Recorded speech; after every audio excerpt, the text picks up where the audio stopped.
Hello hello hello hello hello. नमस्कार सभी को, कैसे हैं सब लोग? अच्छे हैं? तो आज के एलपी सेट के डिस्कशन में आप सभी बच्चों का जोरदार स्वागत है और मैं गौरव गिरिराज आपके सामने में लाइव आज के रीजनिंग के सारे बेहतरीन क्वेश्चन के साथ। जैसा कि आपके सामने दिखाई दे रहा होगा, पहला क्वेश्चन किस चैप्टर से है बताओ जरा। पहला क्वेश्चन किस चैप्टर से है? तो कैलेंडर से। किससे? सॉरी, क्लॉक से है। किससे है? क्लॉक से। तो कहता है कि 4 बजे से 5 बजे के बीच किस समय पर घड़ी की दोनों सुइयां पहली बार का मतलब फर्स्ट टाइम। पहली बार मतलब फर्स्ट टाइम, तो क्या करना पड़ेगा? माइनस करना पड़ेगा। क्या करना पड़ेगा? माइनस। दूसरी बार तो प्लस करना पड़ेगा। कहिए कैसे? तो 4 बजे से 5 बजे। अब मान लो कि अभी घड़ी में 4 बज रहे हैं। कितने बज रहे हैं? 4। अब 4 बजे पहली बार वो कब बनाएगा? लगभग इस वक्त समकोण बनाएगा। बनाएगा कि नहीं बनाएगा? समकोण मतलब 90 डिग्री। तो बात बताइए, ये क्या हो गया? पीछे। पीछे का मतलब क्या होता है? बोलो जल्दी से। माइनस। पीछे का मतलब माइनस। एक बार और समकोण बनाएगी। कब? तो आगे। तो ये क्या हो गया? अगली बार। ये अगली बार हो गया। अगली बार के लिए हम लोग क्या करते हैं? प्लस। तो इतना चीज क्लियर हो गया ना? पहली बार में कोई कंफ्यूजन नहीं होना चाहिए। अब बताइए, ये सवाल बनेगा कैसे? ये सवाल बनेगा कैसे? तो फॉर्मूला होता है 2/11 30 गुना H plus minus angle. Plus minus angle. लेकिन हमें सिर्फ माइनस करना है। हमें सिर्फ माइनस करना है। तो 2/11 30 गुना एच का वैल्यू कितना? 4। सर एच का वैल्यू 4 ही क्यों लेते हैं? क्योंकि 4 से 5 बजे के बीच का मतलब ही होता है 4 बज के कुछ मिनट कि 5 बज के कुछ मिनट। 4 से 5 के बीच का समय मतलब 4 बज के कुछ मिनट कि 5 बज के कुछ मिनट। तो आप कहेंगे सर 4 बज के कुछ मिनट होता है। इसका मतलब है कि बेस क्या हो जाएगा? 4। तो 30 गुना 4। हमें प्लस करना है? नहीं, हमें पहली बार कह रहा है तो हमें सिर्फ माइनस करना है। हमें सिर्फ माइनस करना है। हमें सिर्फ माइनस करना है। कोई दिक्कत? माइनस करना है। यानी कि माइनस एंगल का मतलब कितना डिग्री भाई? समकोण मतलब 90 डिग्री। बस इसी से बन जाएगा। तो कितना हो जाएगा? 30 गुना 4 120 में से 90 चला गया 30, मतलब 2/11 गुना 30 मतलब 60/11। लेकिन ये मिनट निकलता है तो समय कितना हो जाएगा? 4 बज करके, इसको तोड़ दीजिए 5 बार में 55 5/11। तो 4 5 5/11, 4 5 5/11 या फिर 60/11। कोई एक होगा। Option C will be the correct answer. बोलो हाँ कि ना? बिल्कुल सही आंसर है। जितने लोगों ने सी कमेंट किया है, जो भी लोग सी कमेंट कर रहे हैं, बिल्कुल सही जवाब है। चलो अगले सवाल की तरफ बढ़ते हैं बिना देर किए हुए। ओहो हो, कितना लोग को ये फंसाया होगा आज, क्या बोलते हो? बहुत सारे लोगों को ये फंसाया होगा। एक्सपेक्टेड क्वेश्चन है, ठीक है। कह रहा है कि दिए गए सेट के समान संख्या चुनिए। अब पता है इसका लॉजिक कितना खतरनाक है? कितना खतरनाक है कि देखो 5 3 8 3 कितना होगा? बोलो। 5 3 8 8 16। ये 16 से नहीं कटता है। 16 से नहीं कटता है। Same year 7 2 9 5 14। 14 से ये नहीं कट पाता है। 8 1 9 3 12। 12 से ये नहीं कट पाता है। ये लॉजिक। तो यहां देखो 6 2 8 1 9। बताइए 6 2 8 1 9 और 9 से ये कट जा रहा है तो ये आंसर नहीं जाएगा। 5 4 9 1 10 2 12। 12 से ये कट जा रहा है, ये नहीं होगा। लेकिन ये 4 3 7 1 8। 8 से ये नहीं कट पा रहा है, यही आंसर होगा। मतलब सभी संख्याएं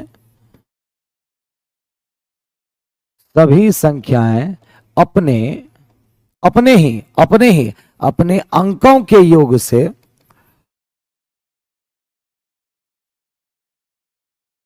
भाज्य है, विभाज्य है, से विभाज्य है।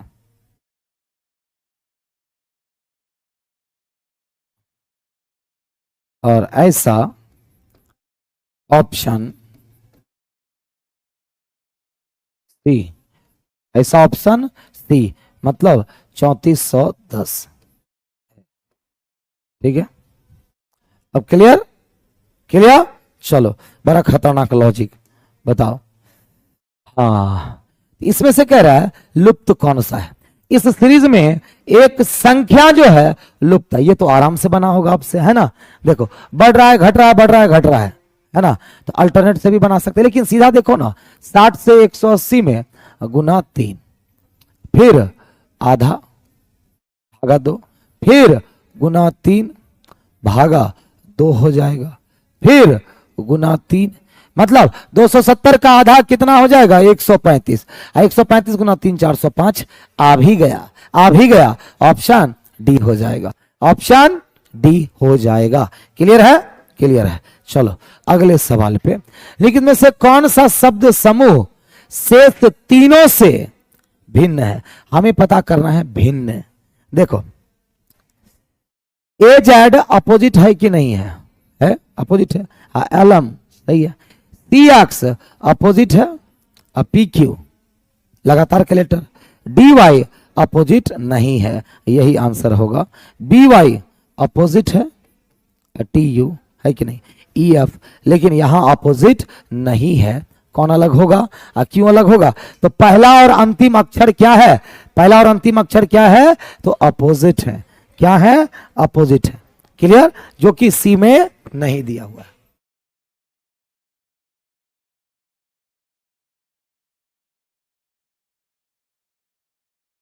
चलिए, तो आगे बढ़ते हैं, अगला सवाल ये बना था, बना था, कह रहा है जिस प्रकार, जल्दी से कमेंट करो तो इसका आंसर, जिस प्रकार पांव का संबंध जूते से, तो पांव की सेफ्टी के लिए हम लोग जूते का, पांव की सेफ्टी के लिए, पांव की सेफ्टी के लिए हम लोग जूते पहनते हैं, तो हाथ की सेफ्टी के लिए क्या पहनेंगे, बोलिए, उंगली, भुजा नहीं, दस्ताना। क्या पहनेंगे, दस्ताना। घड़ी वगैरह तो फैशन है कि नहीं है, क्लियर। घड़ी मत कर दीजिएगा, हाथ में घड़ी पहनेंगे, दस्ताना। अगला देखो क्या कह रहा है, देखो बना था, कमेंट करो तो इसका आंसर क्या होगा, आराम से बना होगा, है ना। कह रहे यदि कल रविवार था, मान लो ये आज है और कल रविवार था, ये आज है, कल रविवार था, तो आने वाले कल के बाद अगला दिन कौन सा होगा, तो रविवार, सोमवार, मंगलवार, ये क्या हो जाएगा, बुधवार। क्या हो जाएगा, बुधवार। ऑप्शन से सी हो जाएगा, ऑप्शन से सी हो जाएगा। क्लियर, ऑप्शन से क्या हो जाएगा, तो सी। अगला सवाल कह रहा है, अरे राम रे राम, ये क्या हो गया,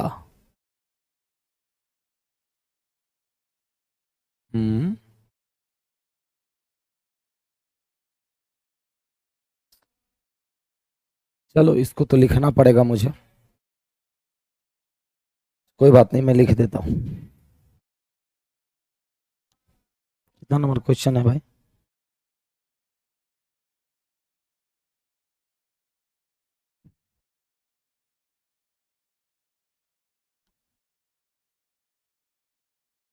WYXZ।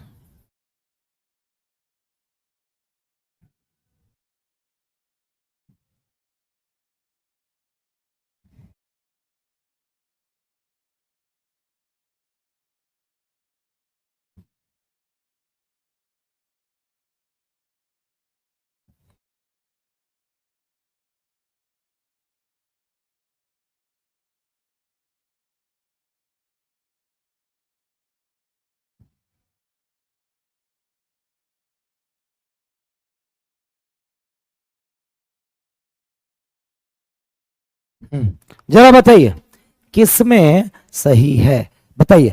डब्लू जेड से छोटा, तो डब्लू जेड से छोटा या जेड डब्लू से बड़ा, तो जेड और डब्लू की बात करें तो क्या रिलेशन बनेगा, क्या नहीं, क्यों, अपोजिट सिंबल आ गया तो गलत हो गया। जेड से डब्लू में अपोजिट सिंबल आ गया, रिलेशन नहीं बनेगा।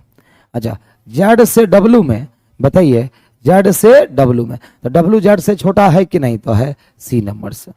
जेड से डब्ल्यू में अपोजिट सिंबल आ गया, रिलेशन नहीं बनेगा। जब रिलेशन ही नहीं बनेगा, आंसर क्या हो जाएगा, सी। आंसर क्या हो जाएगा, सी। तो ये चीजें किसमें सत्य हो रही है, तो सी नंबर में सत्य हो रहे हैं। क्लियर है। चलो, तो अगले सवाल पर बढ़ा जाए, और अगला सवाल ये रहा, ब्लड रिलेशन से बन गया होगा आराम से। तो चलिए जरा देखो क्या कहते हैं। कह रहा राहुल और दीपक भाई हैं। चलो, आर एस से राहुल और डीपी से दीपक। राहुल और दीपक आपस में कौन है, भाई हैं। प्रमोद दीपक के पिता हैं, और ये जो प्रमोद हो गए, पी आर से प्रमोद, दीपक के पिता हैं। शीला प्रमोद की बहन है, और प्रेमा प्रमोद की भांजी है। शीला प्रमोद की बहन है, तो ये शीला प्रमोद की बहन है, और प्रेमा प्रमोद की भांजी है। तो प्रमोद की भांजी कौन है, प्रेमा। ये प्रेमा, ये प्रमोद। राहुल प्रेमा के क्या लगते हैं। अब जरा सवाल पूछा है कि जो राहुल है प्रेमा के कौन लगते हैं, तो कजिन लगते हैं। क्या लगते हैं, कजिन, मतलब मामा का बेटा, मतलब ममेरा भाई। क्या लगते हैं, ममेरा भाई। क्योंकि प्रेमा के ये माँ, ये मामा जी, मामा जी के बेटे को क्या कहेंगे आप, ममेरा भाई कहेंगे। क्या कहेंगे, ममेरा भाई। क्लियर है। चलो अगला सवाल ये रहा,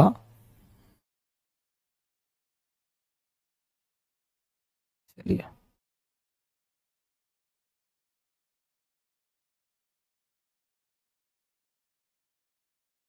ये ना क्वेश्चन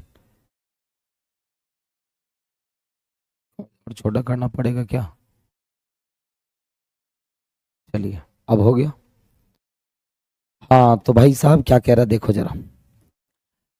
कह रहा पुलकित, आर्यन, माही, सोमी, विनय और जीनत नामक 6 मित्रों में से प्रत्येक ने एक परीक्षा में अलग अलग अंक प्राप्त किए। अब मान लो ये सबसे ज्यादा अंक प्राप्त किया, ये उससे कम, उससे कम, उससे कम, उससे कम और सबसे कम। अब कौन कहां होगा यही तो पता करना है। तो चलिए फिर स्टार्ट करते हैं। बस जिससे जिससे बना है कमेंट करो क्या आंसर होगा।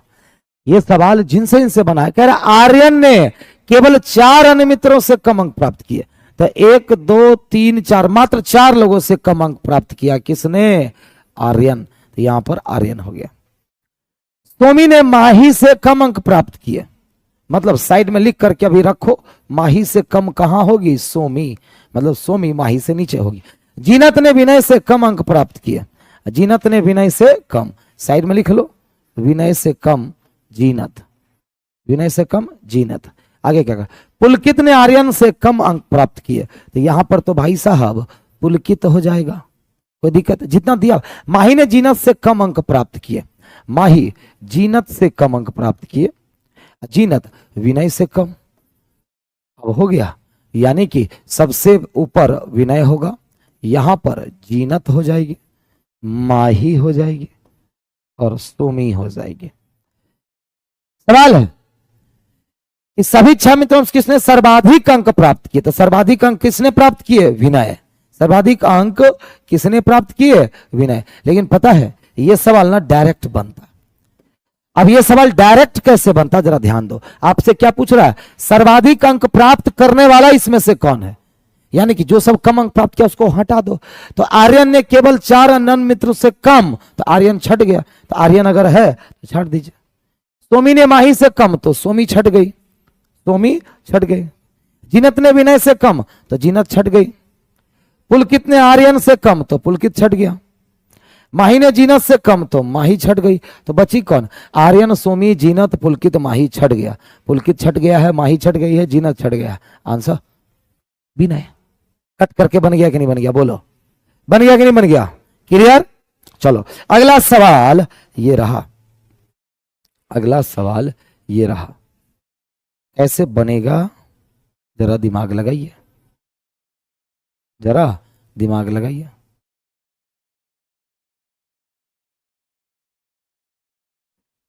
चलो देखो, कुछ नहीं किया है।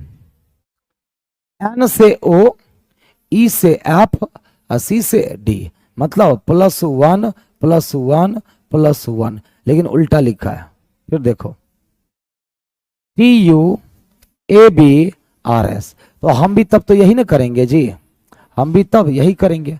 +1 सब में है, तो R से S हो जाएगा, A से B हो जाएगा, C से D, +1 हम भी करेंगे। T से U हो जाएगा, E से F हो जाएगा, P से Q हो जाएगा। मतलब SBDUF ऑप्शन से B, ऑप्शन से क्या हो जाएगा तो B हो जाएगा, ऑप्शन से B। कोई दिक्कत? चलिए अगला सवाल। अच्छा सर, ये अभिकथन और कारण में क्या करना होता है? कुछ भी नहीं करना होता। पढ़िए और पता करिए कि कौन सही कौन गलत। ठीक है, पहले पढ़िए कौन सही और कौन गलत।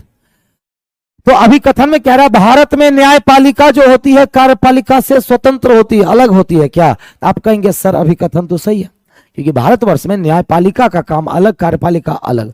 कह रहा है न्यायपालिका सरकार का समर्थन करती है और उसकी योजनाओं के कार्यान्वयन में मदद करती है। गलत, न्यायपालिका सरकार का समर्थन नहीं करती है।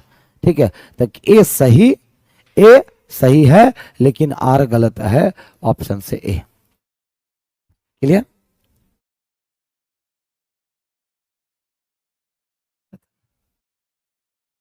दो निष्कर्ष। चलो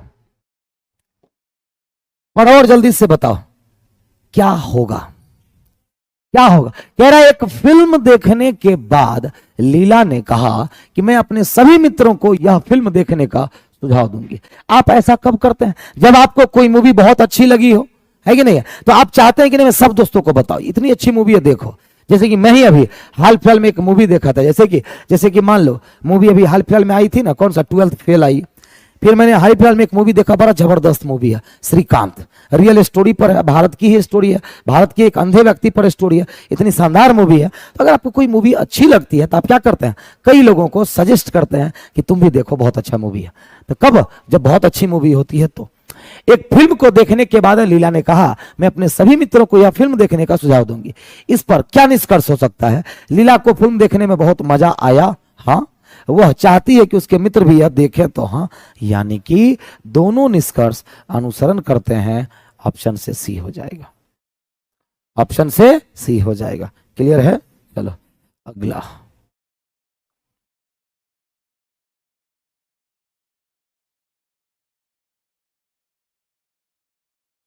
चलो किसका कोड पूछ रहा है आपसे? आपसे किसका कोड मांग रहा है? कह रहा हा जो है किस वर्ड के लिए कोड आएगा? ये देखिए हा इसमें है क्या? टाका से नहीं, रेटाटी नहीं है, हा यहां है ना, हा यहाँ है। टी कहीं मिल गया? हाँ जी, टी मिल गया। तो टी मिल गया, तो टी मिल गया, टेक देम में कुछ ना कुछ मिलेगा, तो टेक हट गया, यानी कि देम के लिए। किसके लिए? तो देम के लिए हो गया, क्योंकि टी हा इसी दो का कोड है। और टी दिख गया, टेक दिख गया, तो मतलब ये हा किसका कोड है? देम का। हा किसका कोड? तो देम का। क्लियर है? अगला।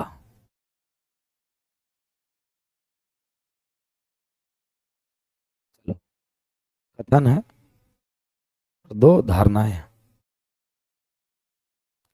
चलो कथन और दो धारणाएं, कथन और दो धारणाएं। कथन कहता है यदि आप एरोबिक्स में अच्छी तरह से प्रशिक्षित होना चाहते हैं, यदि आप एरोबिक्स में अच्छी तरह से ट्रेनिंग लेना चाहते हैं, तो एरोबिक्स विशेषज्ञ मनीषा से प्रशिक्षण लीजिए। ये आदमी कोई सजेस्ट कर रहा है, इसका मतलब है कि एरोबिक्स विशेषज्ञ मनीषा अच्छी ट्रेनिंग देती है। पहला, मनीषा भारत की सबसे अच्छी एरोबिक्स प्रशिक्षक है। हम ये नहीं कह सकते, क्योंकि कोई आदमी इसको सजेस्ट कर रहा है, इसका मतलब ये नहीं हुआ कि उस आदमी को पूरे भारत का सब कुछ ज्ञात। दूसरा, मनीषा को छोड़कर एरोबिक्स में कोई अन्य प्रशिक्षित नहीं है, तो ये भी हम नहीं कह सकते। दोनों में से कोई भी नहीं, ना तो एक ना ही दो निहित है। ऑप्शन ए, ऑप्शन ए, ना तो एक और ना ही दो। क्लियर हुआ? क्लियर हुआ। अगला सवाल।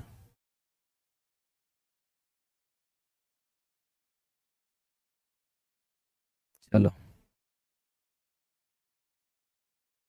बताइए तो ये सवाल क्या कह रहा? बहुत अच्छा सवाल है, बहुत ही अच्छा सवाल है। कह रहा मीरा पॉइंट टी से शुरू करती है तथा सीधे चलती है और एक पॉइंट यू तरफ जाती है जो कि 4 फीट दूर है। मान लो कहां चलती है वो नहीं पता, मान लो ये रहा पॉइंट टी, मेरा पॉइंट टी से सीधे यू तक जाती है, जिसकी दूरी कितनी है भाई, जो 4 फीट दूर है। तो टी से कहां तक, यू तक। फिर कह रहा फिर वह बाएं मुड़ती है और डब्ल्यू की ओर चलती है, जो कि 4 फीट दूर है। अच्छा, यहां से कोई आदमी, सर आप पूरा भी क्यों लिया, आप उत्तर भी ले सकते हैं ना। हाँ बिल्कुल। अब यहां से बाएं मुड़ते तो बाएं क्या हो जाएगा, एंटी क्लॉकवाइज ऊपर। ये भी कितना, 4 फीट चल करके, कितना फीट, 4 फीट चल करके टी यू कहां पर, डब्ल्यू की ओर चलती है। यहां पर वो डब्ल्यू पे पहुंच गए। फिर वह दाएं मुड़ करके 3 किलोमीटर चलती है, जहां पर पी है। यहां से दाएं 3 किलोमीटर पर क्या है भाई, तो 3 किलोमीटर पर यहां पर पी है। फिर दाएं मुड़कर 1 फुट चलती है, जहां क्यू है। यहां से दाएं और मात्र 1 फुट, मात्र 1 फुट, और यहां पर कौन है, क्यू है। फिर बाएं मुड़कर भी की तरफ जाती है, जो 1 फीट दूर। यहां से बायां 1 फीट दूर, यहां पर कौन हो गया, भी। यहां पर कौन हो गया, तो भी हो गया। कौन हो गया, तो भी हो गया। कौन हो गया, तो भी, पी क्यू भी। आगे क्या करती है वो, एक बार फिर से दाएं मुड़ करके ओ की ओर जाती है, जो कि 3 फीट दूर है। यहां से फिर दाएं मुड़ती है 3 फीट, कहां तक जाती है, ओ तक जाती है। अब ये तीनों एक ही लाइन में होगा सर, हाँ, क्योंकि ये 4 है, ये भी 1 3 4 है। सवाल पूछ रहा है कि टी और ओ के बीच की दूरी कितनी होगी। तो टी से ओ, ये ऑलरेडी 4 है ना, अब हमें ये पता करना है। ये 3 है ना, तो 4 3 7, ये 1 है ना, 4 3 7, ये तो 4 है ही, 4 3 7 1 8, ये दूरी मतलब कितना फीट, 8 फीट। बड़ा अच्छा सवाल था। कोई दिक्कत, कोई दिक्कत। तो 4 फीट चली, बाएं मुड़ के 4 फीट, दाएं 3, दाएं 1, बाएं 1 और दाएं 3, मतलब सीधा एक सीध में। तो 4 3 7 1 8 हो गया, क्लियर। चलो अगला सवाल, आज का ये बहुत अच्छा क्वेश्चन था। अच्छा ये तो फट से बन जाएगा,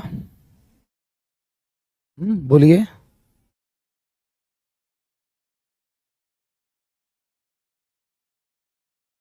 चलो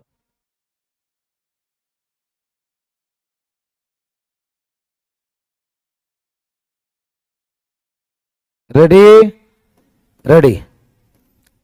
कह रहा बर्तन चम्मच स्टील की वस्तु है, ये बताइए बर्तन के अंदर में सबसे पहले तो चम्मच आएगा, कहिएगा हाँ सर।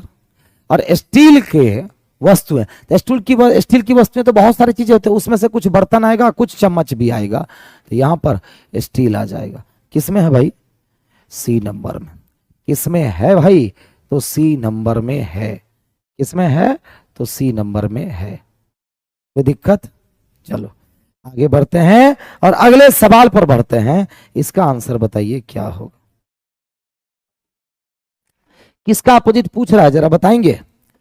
किसका अपोजिट पूछ रहा है, तो अपोजिट पूछ रहा है ई के अपोजिट में, मतलब ई के अपोजिट में क्या होगा ये बताइए। ई इसमें नहीं, ई यहां पर है कि नहीं है। ई आपका यहां है, ई आपका यहां है, ठीक है। अच्छा बताइए इस दोनों में क्या कॉमन है, सी एफ कॉमन। तो ई का अपोजिट क्या हो जाएगा, ए। क्योंकि जब किसी दो डाइस का दो सतह कॉमन होता है तो तीसरा सतह आपस में क्या हो जाएगा, अपोजिट। तो ई का अपोजिट हो जाएगा ए। बोलो हाँ कि ना। तो ई का अपोजिट क्या हो जाएगा, तो ए हो जाएगा। क्लियर है। अगले सवाल पे, अच्छा इसको कैसे सजाना है, लॉजिकली। लॉजिकली सजाने का मतलब होता है अपने तार्किक नियम से सजाना है, मतलब तर्क के आधार पर। तर्क के आधार पर ये बताइए, या तो हम छोटे से बड़े की तरफ चलते हैं या बड़े से छोटे। तो 90% प्लस क्वेश्चन छोटे से बड़े। तो परिवार, समुदाय, सदस्य, मोहल्ला, देश। तो सबसे पहले सदस्य होगा, सदस्य से मिलकर के परिवार बनता है, परिवारों से मिलकर के समुदाय बनता है, समुदायों से मिलकर के देश की मोहल्ला, पहले मोहल्ला, और मोहल्लों से मिलकर के देश बनता है। ये हुआ आपका सटीक answer, C A B D E. C A B D नहीं है, सी ए बी डी नहीं है, C A B D E, option B. बोलो बी नंबर ऑप्शन आया था, आया था तो एकदम सही है। बी नंबर आया था तो एकदम सही है। अगला बोलिए। कैसे बनेगा, देखो बहुत सिंपल क्वेश्चन है, बन गया होगा आपसे। कह रहा मोहन वर्ष 2008 के अगस्त महीने के किसी निर्दिष्ट दिन पर कोई आवश्यक कार्य हाथ में लेने का निर्णय करता है। मोहन 2008 अगस्त महीने के, क्या कह रहा कि अगस्त महीने के किसी निर्दिष्ट दिन पर, किसी खास दिन पर कोई आवश्यक कार्य हाथ में लेने का निर्णय करता है। मोहन द्वारा कार्य हाथ में लेने के लिए चुने गए दिन शनिवार होने की प्रायिकता संभावना कितनी है? तो ये बताइए, अगस्त महीना है, अगस्त महीने में कितने दिन होते हैं? 31 दिन होते हैं। शनिवार कितनी बार आएगा? 4 या 5 बार। इसकी संभावनाएं कितनी बन सकती है? कितनी संभावनाएं बन सकती है बताइए? 31 में से 4 बन सकते हैं, या संभावनाएं एक और बन सकती है। 31 दिनों का महीना होता है, 5 बार भी शनिवार आ सकता है। बोलो हाँ कि ना? तो 4/31 तो है नहीं, 5/31 मतलब 31 दिन के महीने में क्या प्रायिकता हो सकती है? शनिवार 5 बार आए, है कि नहीं? कौन से दिन 31 के महीने में 5 बार आता है? जब 1, 2 या 3 तारीख को कोई दिन पड़े तो। कोई दिक्कत? कुछ नहीं था इस क्वेश्चन में। चलो अगला सवाल। इसमें त्रिभुजों की संख्या कितनी? बड़ा ही आसान है, बड़ा ही आसान है। कहिए कैसे? सबसे पहले बताइए भाई साहब कि इसके अंदर में त्रिभुजों की संख्या कितनी है? ये कितने भाग में बटा हुआ है? 8 भाग में। तो 8 दूना 16 तो बनेगा ही बनेगा। बोलिए। फिर उसके बाद तब तो 16 बाहर से भी बनेगा। बोलिए। क्योंकि ये भी भाई साहब 8 पार्ट में बटे हुए हैं। 1 2 3 4 5 6 7 8, यानी 8 दूना 16 यहां भी बनेगा। यानी कि कुल त्रिभुजों की संख्या कितनी? 32। तो कुल त्रिभुजों की संख्या कितनी हो गई? तो 32 हो गई। कोई दिक्कत? कोई दिक्कत नहीं। तो चलो फिर अगले सवाल पर बढ़ते हैं। क्या रहा है? कौन सा शब्द इसके प्रयोग करके बनाया जा सकता है कि नहीं बनाया जा सकता है? बोलो जल्दी से। अच्छा बताओ, कैपेबल बनेगा क्या? CAPAB, बी है ही नहीं, हटा दो। है क्या? नहीं। लुपिन में LUPIN है ही नहीं, बताओ। कैपिचुलेट में PN है ही नहीं। अच्छा, पिठी में PITTY, Y कहीं है ही नहीं, नहीं बनेगा। टेल में जी हाँ TALE, टेल शब्द बनेगा। Answer D. तो कौन सा शब्द बनेगा भाई? तो टेल शब्द बनेगा। मतलब कि ये आज तो बिहार पुलिस का एग्जाम हुआ है ना?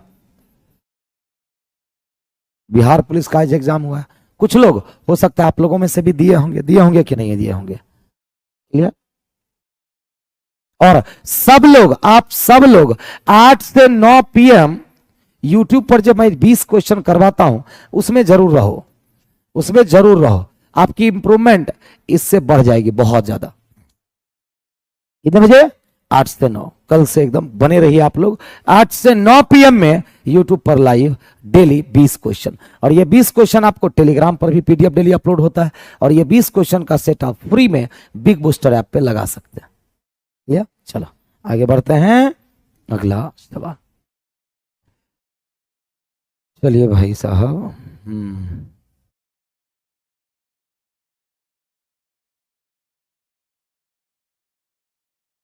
क्या कह रहा है देखो। केंद्र के मुंह करके एक वृत्त में 8 मित्र A से लेकर के H तक बैठे हुए। यही ना जी? यही ना है? थोड़ा हटा दिए। 8 मित्र, तो 4 2 6 2 8। कोई दिक्कत? पहला लाइन पढ़िए क्या कह रहा है। ACDGHE और FB एक दूसरे के अगल बगल बैठे, लेकिन यहां से शुरुआत नहीं करना है। ए भी H के बगल में है, मतलब A और H भी बगल में है। जैसे AH बगल में ACDGHE FB। कह रहा बी एच के दाएं दूसरे स्थान पर है। यहां से शुरुआत करो। बी कहां? तो बी कहां? एच के दाएं दूसरे स्थान पर। तो बी कहां? एच के दाएं दूसरे स्थान पर है। अब बताइए, एच के बगल में ए होगा और एच के बगल में ई होगा। एच के बगल में ए एक के बगल में सी, ए यहां रखिएगा तो ए सी बगल में हो पाएगा क्या? ए सी बगल में हो पाएगा क्या? तो नहीं, तो ए यहां नहीं हो सकता, तो ए यहां हो जाएगा। अब बताओ, एच के बगल में ए हो गया तो हाँ, ए के बगल में सी हो गया क्या? तो हाँ, हो गया कि नहीं हो गया? एच के बगल में ई हुआ क्या? नहीं, एच के बगल में ई नहीं हुआ। एफ के बगल में बी हुआ क्या? नहीं, एफ बी हो गया। और डी जी, तो डी जी यहीं पर होगा, और डी जी यहाँ इसी के दाएं तीसरा है, इसी के दाएं तीसरा। अब डी जी में भाई साहब कन्फ्यूजन का कन्फ्यूजन रह गया कि डी जी पड़ोसी है तो यही होगा, लेकिन कहां डी कहां जी नहीं पता। सवाल क्या कह रहा है वो बताओ, सवाल क्या कहता है? सवाल कहता है निम्नलिखित जोड़ों में से कौन सा एक दूसरे के बगल में नहीं बैठे हैं? तो क्या ए एच, तो ए एच तो बगल में बैठे हैं, ये आंसर नहीं जाएगा। हमें चाहिए कौन नहीं बैठा है? एच ई बगल में बैठा है तो नहीं होगा, ई बी बगल में बैठा है तो नहीं, बी सी अलग होगा क्योंकि बी अलग है, सी अलग है। तो कौन बगल में नहीं बैठे हैं? तो क्या कहिएगा, कौन बगल में नहीं बैठे हैं? तो बी सी बगल में नहीं बैठता है, बी और सी बगल में नहीं बैठता है। कोई दिक्कत? क्लियर। अगला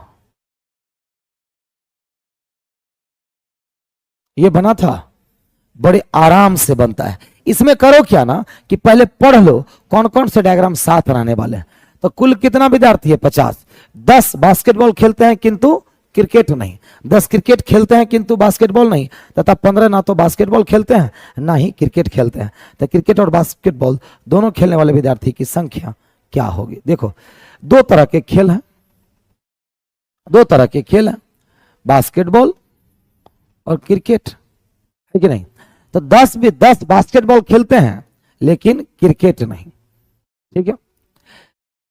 10 बास्केटबॉल खेलते हैं, क्या कह रहा है? 10 बास्केटबॉल खेलते हैं किंतु 10 क्रिकेट खेलते हैं किंतु बास्केटबॉल नहीं, तथा 15 ना तो बास्केटबॉल खेलते हैं ना ही क्रिकेट। तो ये बताइए 50 में से पहले 15 जो कुछ नहीं खेलता उसको हटा दीजिए, तो बचा कितना? 35। 35 में से 10 10 20, तो यहां 15 हो जाएगा, हो गया 35। तो कह रहा है तो क्रिकेट और बास्केटबॉल दोनों खेलने वाले की संख्या कितनी है भाई? तो दोनों खेलने वाले की संख्याएं 15 हो गई। कितने हो गए? तो 15 हो गए। कितने हो गए? 15। कोई दिक्कत? क्लियर? क्लियर। तो आगे बढ़ा जाए, और अगला सवाल ये रहा। क्वेश्चन दिख नहीं रहा है, मैं जुगाड़ कर देता हूं।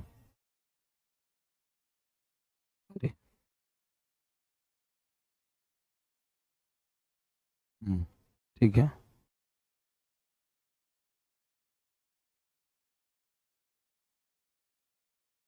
चलो रेडी रेडी।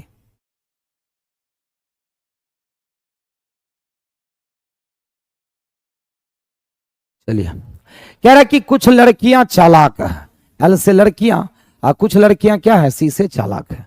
सभी चालाक मेहनती हैं, सभी चालाक मेहनती हैं, सभी चालाक मेहनती हैं। अब डायग्राम तो बन के तैयार हो चुका है। अब बताइए, पहला कह रहा है कुछ लड़कियां मेहनती नहीं है। देखो निगेटिव बात कर रहा है, निगेटिव बात कर रहा है, सीधा गलत कर दो, क्योंकि अगर आपका सारा स्टेटमेंट पॉजिटिव हो तो निगेटिव कल्चर कभी भी कंफर्म नहीं होता है। कुछ लड़कियां मेहनती है तो एकदम होगा, कुछ लड़कियां मेहनती है तो सही। केवल केवल निष्कर्ष 2 सही है, केवल निष्कर्ष 2 सही है, 1 3 केवल 2, ये रहा बी नंबर में। केवल निष्कर्ष 2 सही है, केवल निष्कर्ष 2 सही है। क्लियर? चलो फिर अगले सवाल पर बढ़ते हैं। ये रहा आपका लास्ट सवाल, ये रहा आपका लास्ट सवाल। Ready ready ready. तो कल से 8 से 9 में आप लोग लाइव रहेंगे, 8 से 9 यूट्यूब पे। हम लोग कल से मिलेंगे 8 से 9 यूट्यूब पे। आज की क्लास तो मिस कर दिया। बड़ा ही बेहतरीन सवाल होता है, 20 क्वेश्चन डेली होते हैं, 20 क्वेश्चन डेली होते हैं, ठीक है? 20 क्वेश्चंस डेली होते हैं 8 से 9। किस चैनल पे? इसी चैनल पे, इसी चैनल पे, एसके झा यूट्यूब चैनल, ठीक है? यूट्यूब चैनल का नाम क्या है? एसके झा। और ये बिग बूस्टर पर आप ये टेस्ट फ्री लगा सकते हैं डेली, 1 रुपया भी नहीं देना है। आप बिग बूस्टर ऐप को खोलेंगे, बिग बूस्टर ऐप खोलेंगे, उसमें ऑफलाइन टेस्टिंग ऑनलाइन फोल्डर में जाएंगे और नीचे देखिएगा आपको big booster reasoning test free मिल जाएगा, वहां से डेली सेट लगाओ शुरुआत से, ठीक है। काफी ज्यादा बच्चे 50 लगभग 50,000 प्लस बच्चे इससे जुड़े हुए हैं सेट लगाने के लिए, डिस्कशन देखना लेकिन सेट लगाते हैं सब। चलो तो ये सवाल क्या कहता है तो देखो जरा, कह रहे यदि धूल को वायु कहा जाए, वायु को अग्नि कहा जाए, अग्नि को जल कहा जाए, जल को रंग कहा जाए, रंग को वर्षा कहा जाए और वर्षा को धूल कहा जाए, तो बुलबुले में क्या भरा जाता है? तो बुलबुले में जल्दी बोलो भरा क्या भरा जाता है? बुलबुले में वायु भरा जाता है जी कि पानी भरा जाता है? जल्दी बोलो, बुलबुले में वायु की पानी, बुलबुले में वायु की पानी, जल्दी बोलो बोलो बोलो, जल ना, बुलबुला जो होता है क्या कहा जाता है? जल या वायु। तो बुलबुले में भरा जाता है क्या?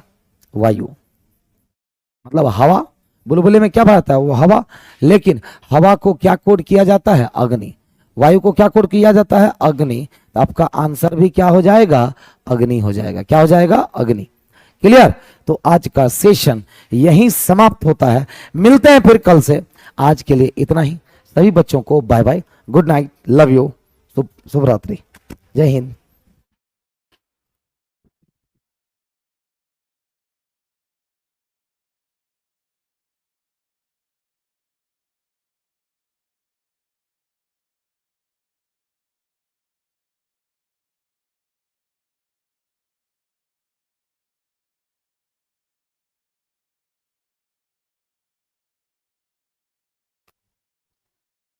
नमस्कार, स्वागत है आप सबका एक बार फिर से आज के सेशन में। तो करते हैं बिना समय गवाए क्लास को स्टार्ट। सबसे पहला क्वेश्चन आपके सामने ट्रिगोनोमेट्री का है, ध्यान से सुनना है सभी बच्चे को।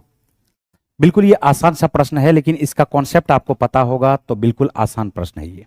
देखो यहां पर जैसे ये हमारे पास दिया हुआ साइन अल्फा बटे 1 प्लस कॉस अल्फा, और ये है 1 माइनस कॉस अल्फा बटे साइन अल्फा। ये दोनों कट करके खत्म हो जाएगा, जीरो हो जाएगा। बोलोगे सर ऐसा क्यों?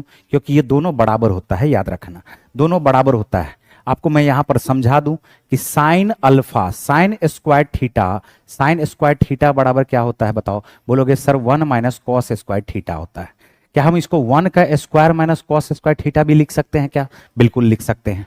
क्या हम लोग इसको sine theta into sine theta लिख सकते हैं? बोलोगे सर बिल्कुल लिख सकते हैं। और ये 1 square minus cos square theta है, तो ये 1 माइनस कॉस थीटा इंटू क्या हो जाएगा? 1 plus cos theta, 1 plus cos theta. बात पे ध्यान देना, अगर हम 1 प्लस कॉस थीटा को बराबर के इस तरफ लेके आए और साइन थीटा को एक तरफ रखे रहे, तो साइन थीटा बटे 1 प्लस कॉस थीटा, और ये बराबर हमारा क्या आ जाएगा? 1 माइनस कॉस थीटा।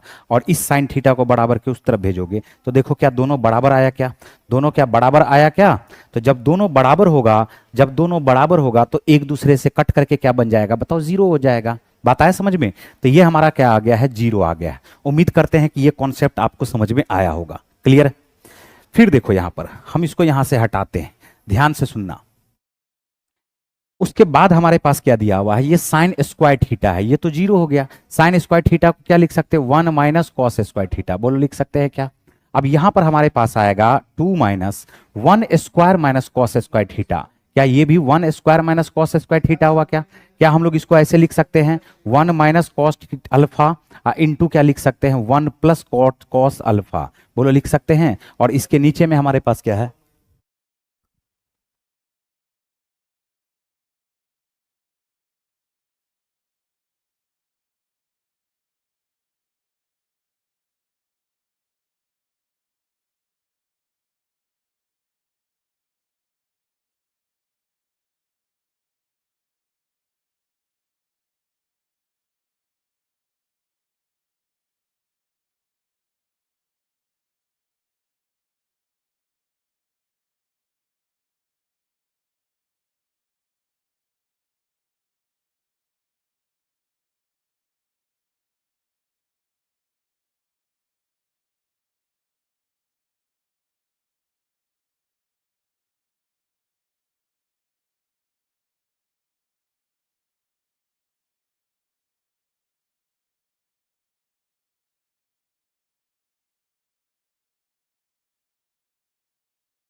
ठीक है। तो यहां पर हमारे पास क्या आ जाएगा, 1 minus cos theta, 1 minus cos alpha, क्या ये कट जाएगा ऊपर नीचे, क्या बताओ, ऊपर नीचे कट जाएगा, तो ये हमारे पास हो जाएगा 2 माइनस 1 प्लस कॉस अल्फा, तो माइनस ये आ जाएगा 2 minus 1 minus plus minus minus cos alpha. तो बताओ, दो में से एक को घटाओगे, एक आ जाएगा, 1 माइनस कॉस अल्फा हमारा उत्तर हो जाएगा, 1 माइनस कॉस अल्फा हमारा उत्तर हो जाएगा ऑप्शन नंबर बी। क्लियर है। चलिए अगले प्रश्न पे चलते हैं। अगला प्रश्न देखिए हमारे पास 10वां नंबर का क्या दिया हुआ क्वेश्चन। 10वां नंबर का क्वेश्चन देखिए हमारे सामने क्या आया हुआ है, 7x प्लस 7xy 5yz, फिर दिया हुआ 3zx, फिर ये हमारे पास दिया हुआ है 4yz plus 9zx minus 4y minus 3xy plus 5x minus 2xy का योगफल ज्ञात करें। देखो इसमें पूरा आपको योगफल ज्ञात करने का जरूरत नहीं है, मेरी बात पे ध्यान देना सब लोग। ये देखो यहां पर 5x है, यहां पर भी 5x है, यहां पर भी 5x है, यहां पर भी 5x है, तो x वाले को नहीं जोड़ना है। माइनस 4y है, माइनस 4y है, माइनस 4y है, माइनस 4y है, इसका मतलब एक बात तो तय है कि जोड़ेंगे तो 5x माइनस 4y तो आएगा। यहां देखो माइनस 2xy है, यहां प्लस 6xy है, यहां प्लस 6xy है, और यहां पर प्लस 2xy है। बोलो है क्या। तो हम यहां पर थोड़ा सा क्या कर सकते हैं, चेक कर सकते हैं। अगर 6xy आ जाता है तो ये दोनों ऑप्शन मैच कर जाएगा, फिर आगे चेक करेंगे। पहले हम चेक कर लेते हैं xy को। तो xy हमारे पास क्या सब है, तो यहां से हमारे पास 7xy है, ठीक है। यहां पर हमारे पास xy माइनस 3xy है, माइनस 3xy है, ठीक है। और यहां पर हमारे पास माइनस 2xy है, माइनस 2xy है। तो ये बताइए 7xy में से 3 2 5xy को घटाओगे तो 2xy आएगा, और ये भी पीस में आएगा, बताओ प्लस में आएगा, तो प्लस वाला 2xy हमारा उत्तर होगा। ये देखो माइनस वाला नहीं होगा, 6xy आया नहीं, 6xy आया नहीं, एकमात्र ऑप्शन में 2xy आ रहा है, और आंसर हमारा क्या हो जाएगा, ऑप्शन नंबर डी, यानी पूरा जोड़ने का कोई जरूरत बिल्कुल भी नहीं है। बात आ रहा समझ में, कौन अंतर है, कौन डिफरेंट है, उसको पकड़ना है। बात आए समझ में। चलते हैं अगले प्रश्न पे। अगला प्रश्न देखिए हमारे पास क्या दिया हुआ है, ध्यान से सुनना है। एक बिंदु के निर्देशांक, एक बिंदु के निर्देशांक, यहां पर भी देखो, यहां पर भी एक बात देखो, पहले हम क्वेश्चन को पढ़ते हैं। क्वेश्चन में कहा जा रहा है एक बिंदु के निर्देशांक जो -1 और 9, 11 और 1 है, ठीक है। इसको जोड़ने वाली रेखाखंड को 3:1 में विभाजित करती है, तो इसका कोऑर्डिनेट ज्ञात करना है। देखो इसमें भी सारा निकालने का कोई जरूरत नहीं है, क्यों, क्योंकि देखो पहला कोऑर्डिनेट 5 है, 13/2 है, 2 है और 8 है, तो पहला कोऑर्डिनेट अगर पता चल जाएगा तो उत्तर भी पता चल जाएगा। देखो 3 को किससे गुना करोगे, 11 से, 11 तिया क्या आएगा 33, और 1 को किससे गुना करोगे, -1 से, तो -1 आ जाएगा। 3 में 1 को जोड़ोगे तो 4 आ जाएगा, 33 में से 1 गया 32, 32 को 4 से डिवाइड करोगे 8 आ जाएगा। यानी पहला कोऑर्डिनेट जो आना चाहिए वह 8 आना चाहिए, और 8 किस कोऑर्डिनेट में है बताओ, सिर्फ और सिर्फ ऑप्शन नंबर डी में। अगर आप और भी कोऑर्डिनेट जांच करना चाहते हो तो इसको जांच कर सकते हो। 3 को गुना करोगे 1 से, 3 इकाई 3, और 1 को गुना करोगे 9 से, 9 इकाई 9, तो 9 + 3 मिलकर के 12, 12 को 3 1 4, 4 से डिवाइड कर देंगे 12 को, तो ये आ जाएगा 3। तो पहला कोऑर्डिनेट आया 8, दूसरा कोऑर्डिनेट क्या आएगा 3, आंसर हो जाएगा ऑप्शन नंबर डी। क्लियर है। चलिए अगले प्रश्न पे चलते हैं। अगला प्रश्न देखिए हमारे पास क्या दिया हुआ, ध्यान से सुनना है। अगला प्रश्न हमारे पास है, एक शिविर में एक ही आकृति के और आकार के तंबू लगाए गए हैं, ठीक है। प्रत्येक तंबू 4 मीटर की ऊंचाई तक बेलनाकार और इसके ऊपर शंक्वाकार है। बेलनाकार भाग और शंक्वाकार भाग दोनों के आधारों का व्यास है 10.5 मीटर। कितना मीटर है, 10.5 मीटर, ठीक है। शंक्वाकार भाग की तिर्यक ऊंचाई 10 मीटर है। यदि सभी तंबुओं को बनाने में कुल 3861 मीटर स्क्वायर कैनवास का उपयोग किया गया तो शिविर में कितने तंबू है। तो मेरी बात पे ध्यान देना सब लोग। ये हमारे पास क्या है, एक बेलनाकार तंबू है, ठीक है, एक बेलनाकार तंबू है, और इसी के ऊपर में क्या कर दिया गया है, एक शंक्वाकार तंबू बना दिया गया, ठीक है। यही आकृति बनेगा। कहा क्या जा रहा है, प्रत्येक तंबू की 4 मीटर ऊंचाई तक बेलनाकार है। इसका मतलब है कि इस बेलनाकार का ऊंचाई जो है, बेलनाकार तंबू का, ये कितना मीटर है, 4 मीटर। और कहा जा रहा है क्या कि 10.5 मीटर इसका व्यास है। 10.5 मीटर को क्या हम लोग 21/2 लिख सकते हैं, क्या बताओ। 10.5 मीटर को यहां से काटोगे, दशमलव नीचे 0 आएगा, अब ऊपर नीचे काटोगे तो देखना 21/2 आ जाएगा, या 10.5 होता है 21 का आधा। तो बोलोगे ये 21 का आधा इसका क्या हुआ, व्यास हुआ। इसका मतलब त्रिज्या इसका क्या हो जाएगा, तो बोलोगे 21/4 हो जाएगा। त्रिज्या क्या हो जाएगा, तो बोलोगे सर 21/4 हो जाएगा। शंक्वाकार जो है ये हमारे पास तंबू है, इसका तिर्यक ऊंचाई दे रखा है एल दे रखा है। एल बराबर हमारे पास दे रखा है 10 मीटर। कितना मीटर है? 10 मीटर। एल बराबर क्या दे रखा है? 10 मीटर। 3861 मीटर स्क्वायर का कैनवास का उपयोग किया गया है। तो शिविर में कितने तंबू है? पहले एक तंबू के, अब कैनवास जब भी उस पे बिछाओगे तो वक्र पृष्ठ क्षेत्रफल आएगा। तो एक तंबू का वक्र पृष्ठ क्षेत्रफल कैसे निकालोगे? तो बोलोगे ये बेलनाकार है, तो बेलनाकार का वक्र पृष्ठीय क्षेत्रफल होगा 2 पाई। पाई के जगह पे क्या लिखोगे? 22/7 इंटू आर एच। आर के जगह पे लिखोगे 21/4 और इंटू एच के जगह पे क्या लिखोगे? बताओ, 4 लिखोगे। ये आ गया हमारे पास 2 पाई आर एच। और दूसरा ये हमारे पास क्या आ जाएगा? ये शंक्वाकार है, इसका पाई आर एल आ जाएगा। तो पाई आर एल आएगा, पाई के जगह पे 22/7, आर के जगह पे क्या लिखोगे? 21/4। ठीक है। और इसके एल के जगह पे क्या लिख दोगे? बताओ, 10। तो ऐसा ऐसा कितना है? तो पहले तो हम पता लगा लेते हैं कि एक तंबू का वक्र पृष्ठीय क्षेत्रफल क्या है। तो जो कटने वाला है उसको काट देंगे। 4 से 4 कटेगा, 7 से ये 3 बार में कट जाएगा। देखो, 3 दूनी 6, 6 दूनी 12, 12 को 11 से गुना करोगे 132 आएगा। प्लस यहां से काटोगे, 7 तिया 21 आ जाएगा। बोलो आएगा क्या?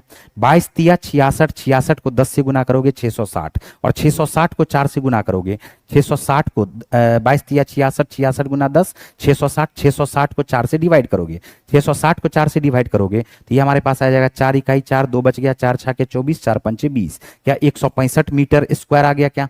तो अब यहां से हम बोलेंगे कि एक तंबू का वक्र पृष्ठीय क्षेत्रफल, कुल वक्र पृष्ठीय क्षेत्रफल हमारे पास आएगा 5 2 7, 5 + 2 मिलकर के 7, और 16 में यहां पर हम लोग जोड़ देंगे 13 को, 13 दूनी 26, 26 और 3 मिलकर के 29। क्या हमें पता चल गया? 297 मीटर स्क्वायर है।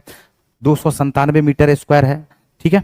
297 मीटर स्क्वायर अगर है, ऐसा कितना तंबू बनाया जाएगा जिससे कि टोटल जो यहां पर हमारे पास तंबू बनाने में कुल खर्च हो रहा है वक्र पृष्ठीय क्षेत्रफल में, वो 3861 हो रहा है। 3800 क्या हो रहा है? बताओ, 61 हो रहा है। हम यहां पर यूनिट डिजिट का प्रयोग करेंगे। 7 से कितना बार में काटोगे कि 1 आएगा? बोलोगे सर 7 तिया 21, और 7 तिया 21 आ रहा है तो 3 एकमात्र ऑप्शन में दिया हुआ है, उत्तर हमारा क्या आ जाएगा? ए। या 297 में से आप इसको काट करके देखोगे तो ये हमारा आंसर क्या आ जाएगा? 13। ठीक है। तो कितने तंबुओं की संख्या हो जाएगी? तो बोलोगे सर 13। क्लियर है? चलिए अगले प्रश्न पे चलते हैं। अगला प्रश्न देखिए, ये बढ़िया क्वेश्चन था। अगला प्रश्न देखो हमारे पास क्या है। एक वृत्त एक चतुर्भुज PQRS की सभी भुजाओं को स्पर्श करता है। देखो यहां पर ध्यान से, एक वृत्त एक चतुर्भुज PQRS के सभी भुजाओं को स्पर्श करता है, जिसकी भुजाएं PQ बराबर 2 है, QR बराबर 3 है, RS बराबर 4 है। PS की लंबाई ज्ञात करें। ये एक स्पर्श रेखीय चतुर्भुज है, बात पे ध्यान देना। यह एक स्पर्श रेखीय चतुर्भुज है। स्पर्श रेखीय चतुर्भुज का मतलब हो जाता है कि वृत्त क्या हो रहा है, इसके चारों भुजाओं को टच कर रहा है। हमारे पास एक चतुर्भुज है PQRS जो स्पर्श रेखीय चतुर्भुज कहलाता है। ठीक है, क्योंकि प्रत्येक भुजा पर यह टच कर रहा है वृत्त। अब सबसे पहले तो मैं आपको यहां पर बता दूं, इससे रिलेटेड एक कॉन्सेप्ट को समझ लो कि PQ का SR के साथ, इस दोनों को अगर जोड़ोगे, PQ को SR के साथ अगर जोड़ोगे तो याद रखना ये हमारे पास क्या आएगा? PS प्लस QR आएगा।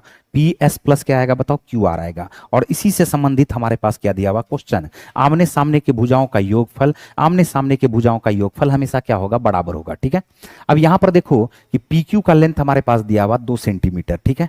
QR का लेंथ दिया हुआ 3 सेंटीमीटर और RS का लेंथ दिया हुआ 4 सेंटीमीटर। बताना आपको PS का लेंथ है। कितना आसान क्वेश्चन है। 4 में 2 को जोड़ोगे 6 आएगा, 4 में 2 को जोड़ोगे 6 आएगा, 3 में क्या जोड़े कि 6 आ जाए? तो बोलोगे सर 3 जोड़िए। उत्तर आ जाएगा आपका ऑप्शन नंबर E। क्लियर? चलिए अगले प्रश्न पे चलेंगे। अगला प्रश्न देखिए हमारे पास है 32 नंबर का। 32 नंबर का क्वेश्चन देखिए, एक पाइप किसी टंकी को दूसरे पाइप से 6 गुना तेजी से भर सकता है। यदि एक साथ दोनों पाइप 22 मिनट तक टंकी को भर सकते हैं तो केवल तेजी से भरने वाला पाइप टंकी को कितनी देर में भर देगा? एक पाइप है जो दूसरे पाइप के 6 गुना तेजी से भर सकता है। इसके कार्य क्षमता का रेशियो क्या दिया हुआ? 6:1 दिया हुआ। यदि दोनों पाइप मिल जाएगा तो 7 के कार्य क्षमता से कार्य करेगा और 22 मिनट में टंकी को क्या करता है? पूरी तरह से भर देता है। यानी टोटल यूनिट वर्क हमारे पास आएगा 7 गुना 22। केवल तेजी से भरने वाला पाइप इस टंकी को कितने देर में भर सकता है? 6 के कार्य क्षमता से कितने समय में भर देगा? बोलो बात सही है। यहां से सॉल्व करना शुरू करोगे तो ये जो कट जाएगा ये हमारे पास आएगा 3, ये हमारे पास क्या आएगा? 3। कितनी देर में भरने में सक्षम होगा? केवल तेजी से भरने वाला पाइप इस पाइप को कितनी तेजी से भरने में सक्षम होगा। देखो एक बात यहां पर अगर गौर से देखोगे तो कटेगा ऊपर नीचे नहीं, और ऊपर नीचे नहीं कटेगा तो आएगा दशमलव में, और आएगा दशमलव में तो ऑप्शन 4 गो में एकमात्र दशमलव का ऑप्शन हमारे पास क्या है, सी। ऐसा भी कर सकते हैं, या आप इसको काट करके देख लो, 2 तिया 6, 2 से काटोगे 11 बार में कट जाएगा, हमारे पास आ जाएगा 77/3 मिनट। 77/3 मिनट का मतलब 25 तिया 75, और पूर्णांक आ जाएगा 2/3। 2/3 को क्या लिख सकते हैं, 0.6666 मिनट। उत्तर हमारा आ जाएगा ऑप्शन नंबर सी। बोलिए क्लियर है। चलिए अगले प्रश्न पे चलेंगे। अगला प्रश्न देखिए हमारे पास क्या कह रहा है कि ए बी की तुलना में अधिक कुशल है, वे एक साथ मिलकर के 24 दिनों में एक काम को पूरा कर सकते हैं। ठीक है, यदि ए ने 50% कार्य किया होता और फिर बी ने शेष कार्य किया होता तो यह कार्य 50 दिनों में पूरा हो जाता। बी अकेले उस कार्य के 40% को कितने दिनों में पूरा कर देगा। देखो ये थोड़ा सा अजीब टाइप का क्वेश्चन जरूर होता है, लेकिन इस पे एक कॉन्सेप्ट हम बताते हैं, इस कॉन्सेप्ट को ध्यान से सुनना है। इस कॉन्सेप्ट से कोशिश होगा कि क्वेश्चन आराम से सॉल्व हो जाए। देखिए हमारे पास ए बी की तुलना में अधिक कार्यकुशल है, और जब ए और बी दोनों मिल जाता है तो इस कार्य को 24 दिनों में कर सकता है। हम अपने मन से 24 पंचे 120 टोटल यूनिट वर्क मान लेते हैं 120। अब बोलोगे सर अपने मन से क्यों मान लिए 24 पंचे 120, तो यहां पर हम अपने मन से कोई जो इसे 24 पंचे 120, क्योंकि ए का कार्यकुशलता बी से ज्यादा है तो एक ऐसा संख्या लेंगे, एक ऐसा कार्य क्षमता लेंगे जो बी से अधिक हो। 24 दूनी अगर 2 ले लोगे, 24 दूनी 72, 24 दूनी 48 लोगे तो कार्य क्षमता दोनों का सेम रखना पड़ेगा पूर्णांक में। 24 तिया लोगे तो फिर यहां पर 24 तिया 72, इसको 1 रखोगे, इसको क्या रखोगे 2 रखोगे, ऑप्शन में सही नहीं होगा। ठीक है, ऑप्शन में सिर्फ एक ही ऑप्शन मिलेगा, 24 चौका 96, तो 2 यहां भी आ जाएगा, 2 यहां भी आ जाएगा, हमें ज्यादा रखना है, बात पे ध्यान दो। हम यहां पर क्या रखते हैं 24 पंचे 120। अगर इस पर भी नहीं आएगा तो फिर 24 गुना 6 ले लेंगे, इस पर भी नहीं आएगा तो 24 गुना 8 ले लेंगे, इस पर भी नहीं आएगा तो 24 गुना 10 ले लेंगे। ये क्वेश्चन बार बार पूछा है और परेशान करने वाला क्वेश्चन जरूर है ये। हमने क्या मान लिया 24 पंचे 120 टोटल यूनिट वर्क 120, बात पे ध्यान देना। अब इसका कार्य क्षमता क्या हो जाएगा, बोलोगे सर 5 हो जाएगा। अगर 24 पंचे 120 कार्य क्षमता 5 हो गया है तो बताओ बी का कार्य क्षमता 2 और ए का कार्य क्षमता 3 ले सकते हैं, या बी का कार्य क्षमता 1 और ए का कार्य क्षमता 4 ले सकते हैं, इसके अलावा और कुछ नहीं ले सकते हैं। तो हम सबसे पहला जो है हम चेक करेंगे 3 और 2 पर। ध्यान से सुनना, 120 का 50% कार्य करता है ई, तो 120 का 50% होता है 60, और शेष कार्य कौन करेगा, बी करेगा, और टोटल इसको टाइम लगता है 50 दिनों का। तो 3 के कार्य क्षमता से, अगर 3 के कार्य क्षमता से ए के द्वारा कार्य करवाओगे तो बताओ कितना दिन लगेगा, तो बोलोगे सर 20 दिन लगेगा। और अगर 2 के कार्य क्षमता से 60 कार्य को करवाओगे तो बताओ कितना दिन लगेगा, बोलोगे सर 30 दिन लगेगा। और 30 और 20 मिलकर के क्या यह 50 दिन आ रहा क्या, तो बिल्कुल आ गया। हमने जो 24 पंचे 120 लिया है, अक्सर ये गुना 5 करोगे तो अक्सर मिल जाता है, बात आ रहा समझ में। तो यहां पर हमारे पास क्या आ जाएगा 20 + 30 मिलकर के 50, बोलो आएगा। इसका मतलब हमने जो कार्य क्षमता ए का लिया है बिल्कुल ठीक लिया है, और बी का जो कार्य क्षमता लिया है बिल्कुल ठीक लिया है। क्वेश्चन कहा जा रहा है आपको अब बताना है कि बी अकेले उस कार्य के 40% कार्य को, बी अकेले उस कार्य के 40% कार्य को, बी अकेले उस कार्य के 40% कार्य को कितने समय में कर देगा। तो बी का कार्य क्षमता क्या है 2 है, तो 2 से डिवाइड करोगे 60 आ जाएगा, और 60 का 40% निकालोगे 6 चौका 24 दिन आ जाएगा। उत्तर आ जाएगा आपका 24 दिन, option number A. Option number क्या है ए। क्लियर। चलिए अगले प्रश्न पे चलते हैं, अगला प्रश्न पे चलते हैं और अगले प्रश्न की ओर हम लोग देखते हैं। ये हमारे पास है 39 नंबर का क्वेश्चन, और 39 नंबर का क्वेश्चन जो है पूरा का पूरा यहां पर ये गायब है, तो थोड़ा सा तो दिख रहा है लेकिन देख लो एक सेकेंड। 39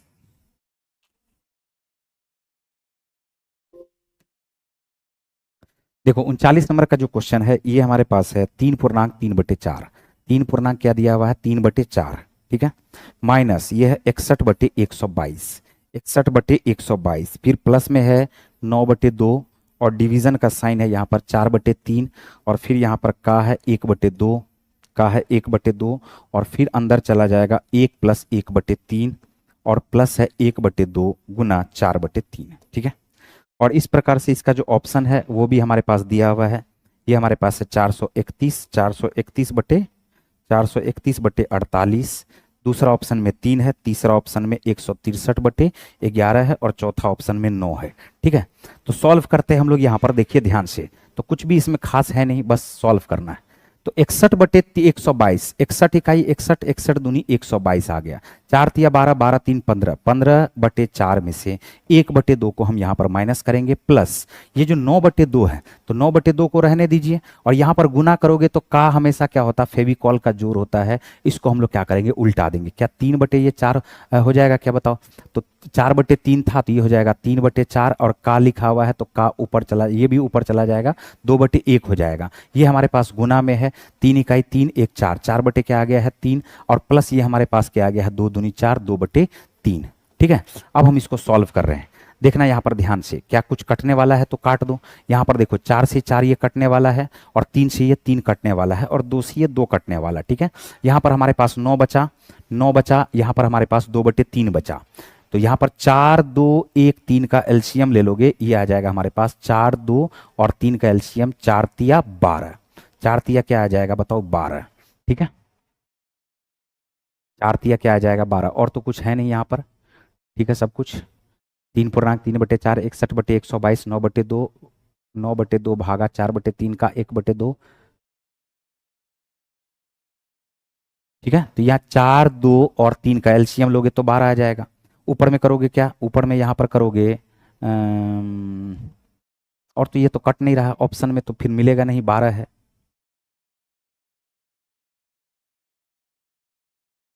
कहाँ पे, हाँ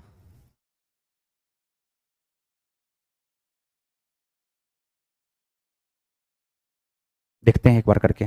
4 तिया 12 तो ये हो जाएगा 15 तिया 45, 2 छा के 12 तो ये हो जाएगा हमारे पास 6, प्लस 12 है तो 12 में क्या आ जाएगा ये 108। ठीक है, और प्लस ये हमारे पास क्या आ जाएगा 3 चौका 12 तो 4 दूनी 8। ठीक है, तो 108 प्लस 8 मिलकर के 116, 116 में से यहाँ पर ऐसा करो 8 में से 6 गया 2, 110, 110 और 45 को जोड़ दोगे तो ये आ जाएगा 155 बटे 12। ये तो गड़बड़ आ रहा है।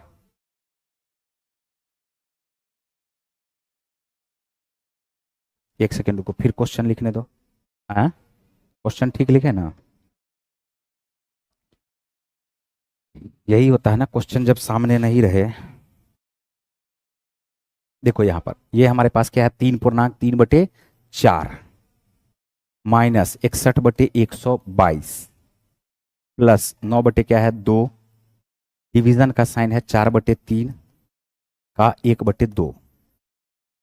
ठीक है, फिर ये हमारे पास है 1 पूर्णांक 1 बटे 3, मतलब ये हो जाएगा 4 बटे 3 प्लस 1 बटे 2 गुना क्या हो जाएगा 4 बटे 3। ये तो 2 से 2 बार में कट गया। ठीक है, 2 से ये 2 बार में कट गया। यहां पर जो है हम लोग क्या करते हैं, का वाला कार्य पहले कर लेते हैं। का वाला कार्य अगर पहले कर लोगे तो 2 दूनी क्या हो जाएगा 4, और 2 बटे 3 4 बटे 3, इसको दोनों को गुना कर दो आपस में, 2 तिया 6, यहां पर 2 चौका 8, 8 बटे आ जाएगा 9, 8 बटे क्या आ जाएगा 9, इसको काट दो, 61 दूनी 162, 4 तिया 12, 12 3 15 बटे क्या आएगा 4 माइनस 1 बटे 2 प्लस यहाँ पर 9 बटे 2 और गुना क्या कर दोगे, ये हमारे पास क्या है 4, 4 दूनी 8, 8 नीचे चला आएगा, और 3 तिया क्या आ जाएगा 9 ऊपर चला जाएगा, प्लस फिर हमारे पास क्या बचा रह जाएगा 2 बटे 3। ठीक है ना, अब इसको सॉल्व करो तो ये हमारे पास क्या आ जाएगा 8 दूनी 16, 16 और ये 4 और ये 2 और ये हमारे पास 3 है, 16 तिया 48, नीचे में देखो 48 आ गया। अब इसको सॉल्व करने का जरूरत नहीं है, ये हमारे पास क्या था 431 बटे 48, इधर क्या था 3, इधर क्या था 160 बटे 11। तो बताओ 11 तो होगा ही नहीं कभी, 11 तो होगा ही नहीं, ये 3 हो भी सकता है। चलो हम इसको सॉल्व कर देते हैं, तो ये आ जाएगा 12 चौका 48, तो 12 गुना 15 करोगे 180 आएगा, 24 दूनी 48, फिर ये हमारे पास 16 तिया 48 है तो 9 में 81 तिया क्या आ जाएगा 243, और 16 तिया 48 है तो 16 दूनी क्या आ जाएगा ये 32। अब इसको सॉल्व कर दो, ये हमारे पास क्या आ जाएगा 32 में से 24 को घटा दोगे तो 8, 8 को जोड़ दोगे 8 3 11, 251, 251 में 180 को जोड़ दोगे तो आ जाएगा 431 बटे 48। ठीक है, बिल्कुल यही ऑप्शन सही है। ठीक है, चले आगे। तो यहां पर क्या करना है, पहले का क्रिया कर देना है, साथ में इसके ब्रैकेट है, तो इस ब्रैकेट वाले को भी क्या करोगे, एक साथ कर लोगे, क्योंकि यहां पर देखो ब्रैकेट इसके साथ लगा हुआ है ना। चले आगे।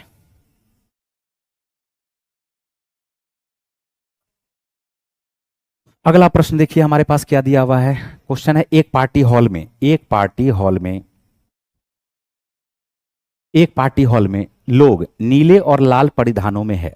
नीले परिधानों में पुरुषों की संख्या और लाल परिधानों में महिलाओं की संख्या का रेशियो है 3:7। ठीक है, लाल परिधान में पुरुषों की संख्या, नीले परिधानों में महिलाओं की संख्या का रेशियो दिया हुआ है 2:1। यदि नीले परिधानों में लोगों की संख्या और लाल परिधानों में लोगों की संख्या का अनुपात 35:76 है, 35:76 है, तो पुरुषों की संख्या और महिलाओं की संख्या का अनुपात आपको ज्ञात करना है।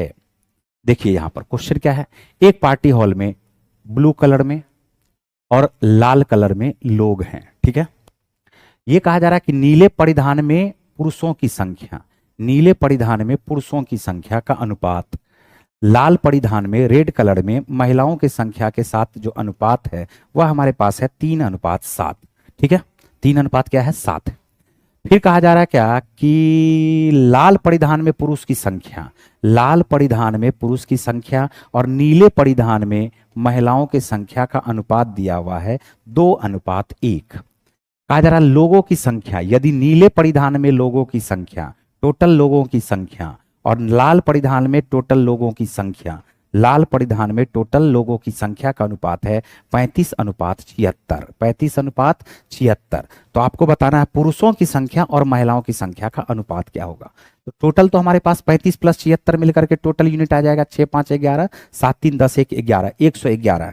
हम ऑप्शन में अगर चाहें तो ऑप्शन में देख करके बता सकते हैं 111 योगफल आना चाहिए टोटल का, 111 योगफल आना चाहिए। 7 2 9 6 5 11 नहीं होगा, 7 1 8 5 4 9 नहीं होगा, 9 2 11 5 2 5 5 10 1 11 ये होगा, ये तो हो जाएगा। ये 111 है तो ये क्या हो जाएगा, हो जाएगा। ठीक है, 40 और 43 मिलकर के क्या आ जाएगा, 83, ये भी नहीं होगा। तो आंसर हमारा क्या, कौन सा आना चाहिए, सी। लेकिन हम इसको बना करके दिखाते हैं, बात पे ध्यान देना सब लोग। यहाँ पर हम इसको बना करके दिखाते हैं, क्या करते हैं देखो, जैसे इसको मान लेते हैं 3x, इसको मान लेते हैं 7x, इसको मान लो 2y और इसको मान लो 1y। अब देखो ब्लू कलर में टोटल लोगों की संख्या, तो ब्लू कलर में मेन एंड वीमेन दोनों को एक साथ जोड़ोगे तो ब्लू कलर में मेन हमारे पास 3x है और ब्लू कलर में वीमेन हमारे पास क्या है, 1y है।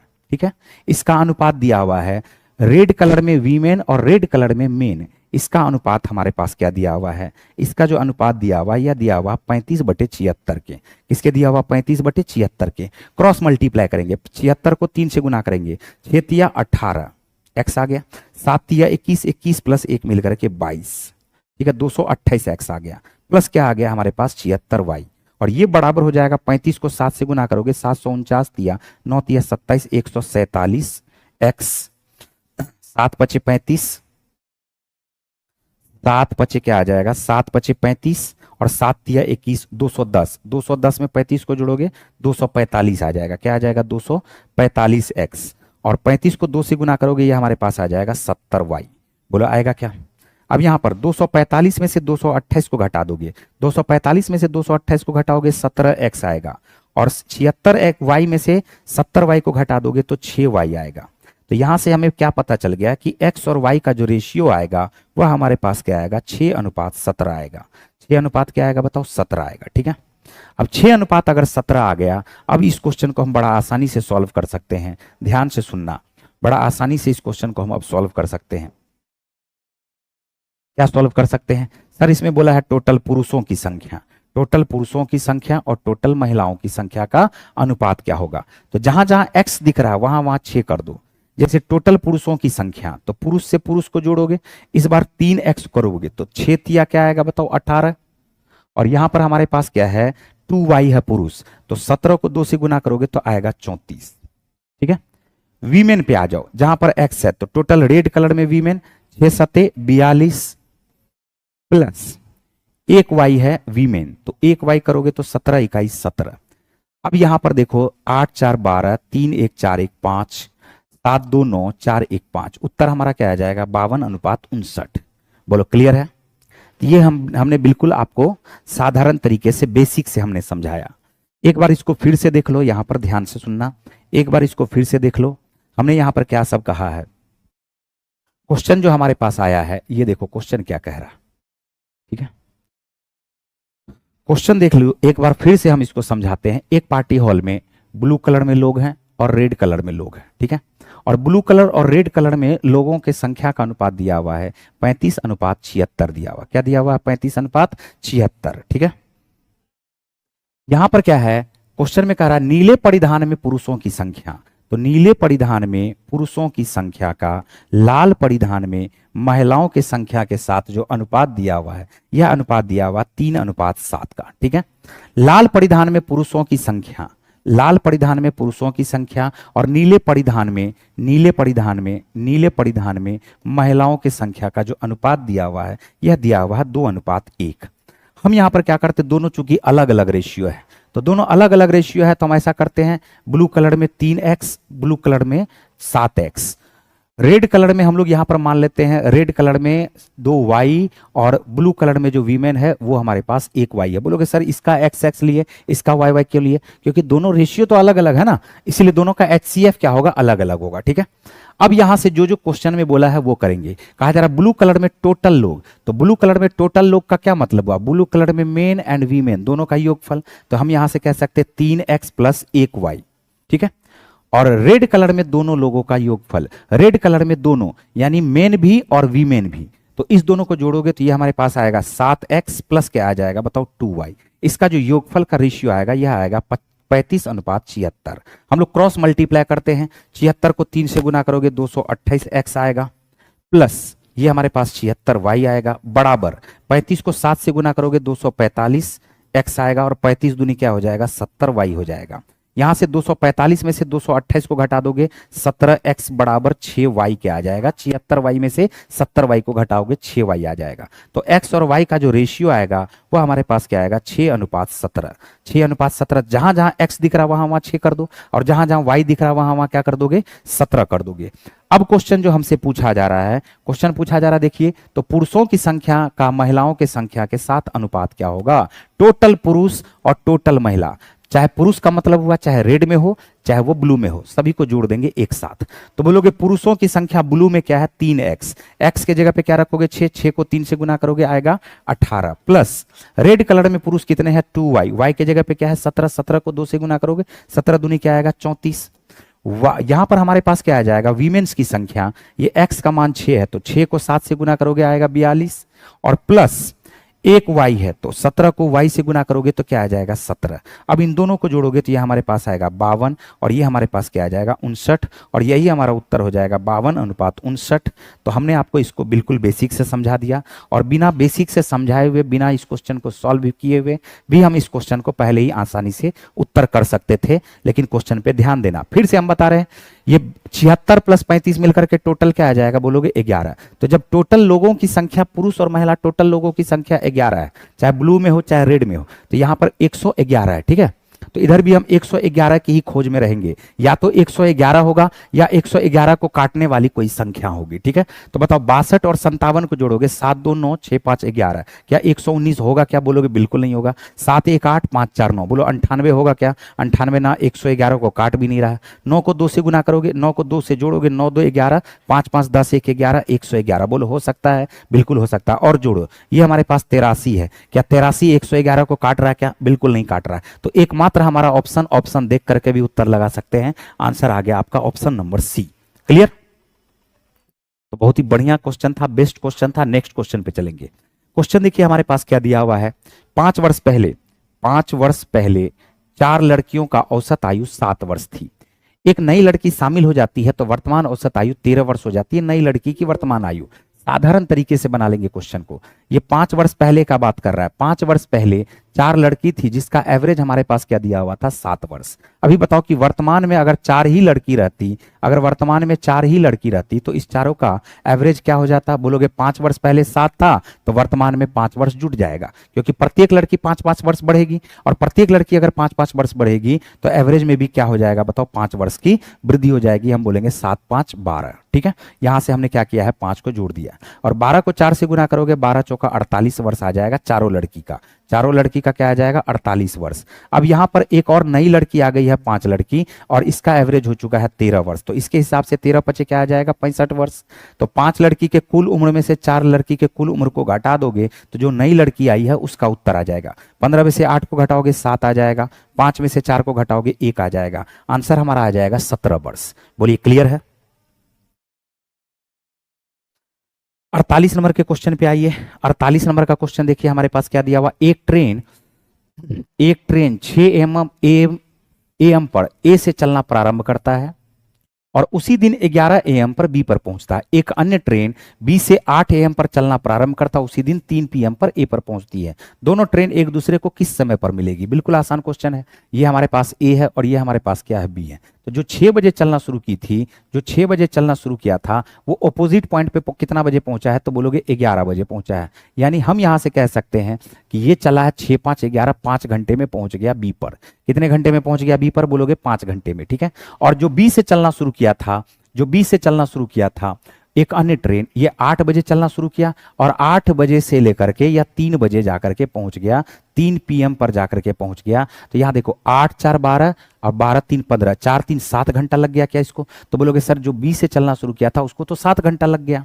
और दोनों ट्रेन एक दूसरे से किस समय पर मिलेगी? हम यहां से क्या करते हैं, बात पे ध्यान दो। एक ऐसा संख्या मान लेते हैं जो 5 से भी कट जाए, 7 से भी कट जाए, ये हमारा टोटल दूरी को रिप्रेजेंट करेगा। तो 5 और 7 का LCM आता है 35 किलोमीटर। हमने मान लिया कि दोनों के बीच की दूरी है 35 किलोमीटर। तो 5 घंटा में अगर यह चलेगा तो इसका स्पीड होगा 7 किलोमीटर प्रति घंटा, और 7 घंटा में चलेगा तो इसका स्पीड होगा 5 किलोमीटर प्रति घंटा। बोलो होगा क्या? लेकिन रिलेटिव स्पीड जो लगेगा वो तो तब लगेगा जब दोनों गति में हो। अब बोलोगे ये तो 6 बजे चला है, ये 8 बजे चला है, तो 6 बजे जो चला है ये 8 बजे तक तो इसमें रिलेटिव स्पीड नहीं लगेगा, क्योंकि 8 बजे ये चलना शुरू किया है। तो 6 बजे से लेकर के 8 बजे तक 2 घंटा तक ये 5 7 के स्पीड से 7 दूनी 14 किलोमीटर चल चुका होगा क्या? तो 35 में से 14 किलोमीटर घट जाएगा तो हमारे पास बचेगा 21 किलोमीटर, और टाइम भी हमारे पास क्या हो चुका है? 8 बज चुका है। अब 8 जैसे ही बजा है तो यहां से रिलेटिव स्पीड लग जाएगा। रिलेटिव स्पीड क्या होता है? दोनों एक दूसरे के विपरीत अगर जा रही है तो जुट जाता है। तो हम बोलेंगे 7 + 5 मिलकर के 12 किलोमीटर प्रति घंटा। तो बताओ कि कितना समय लगेगा? तो बोलोगे 21 किलोमीटर ऊपर, 12 नीचे। हम यहां से 3 से काटेंगे, 3 चौका 12, 3 सत्ते 21, क्या 7/4 घंटा आएगा? और 7/4 घंटा को हम लोग बोल सकते हैं 4 इकाई 4, 1.3/4 घंटा। और 1.3/4 घंटा को भी बोल सकते हैं 1 घंटा 15 या 45 मिनट। कब से भाई? तो बोलोगे सर 8 बजे से। तो बोला है कितने बजे मिला है? तो कितने बजे मिला है? तो 8 बजे में हम किसको जोड़ देंगे? 1:45 को, जो 1 घंटा 45 मिनट को जोड़ देंगे तो उत्तर हमारा क्या आ जाएगा? 9:45। बोलो क्लियर?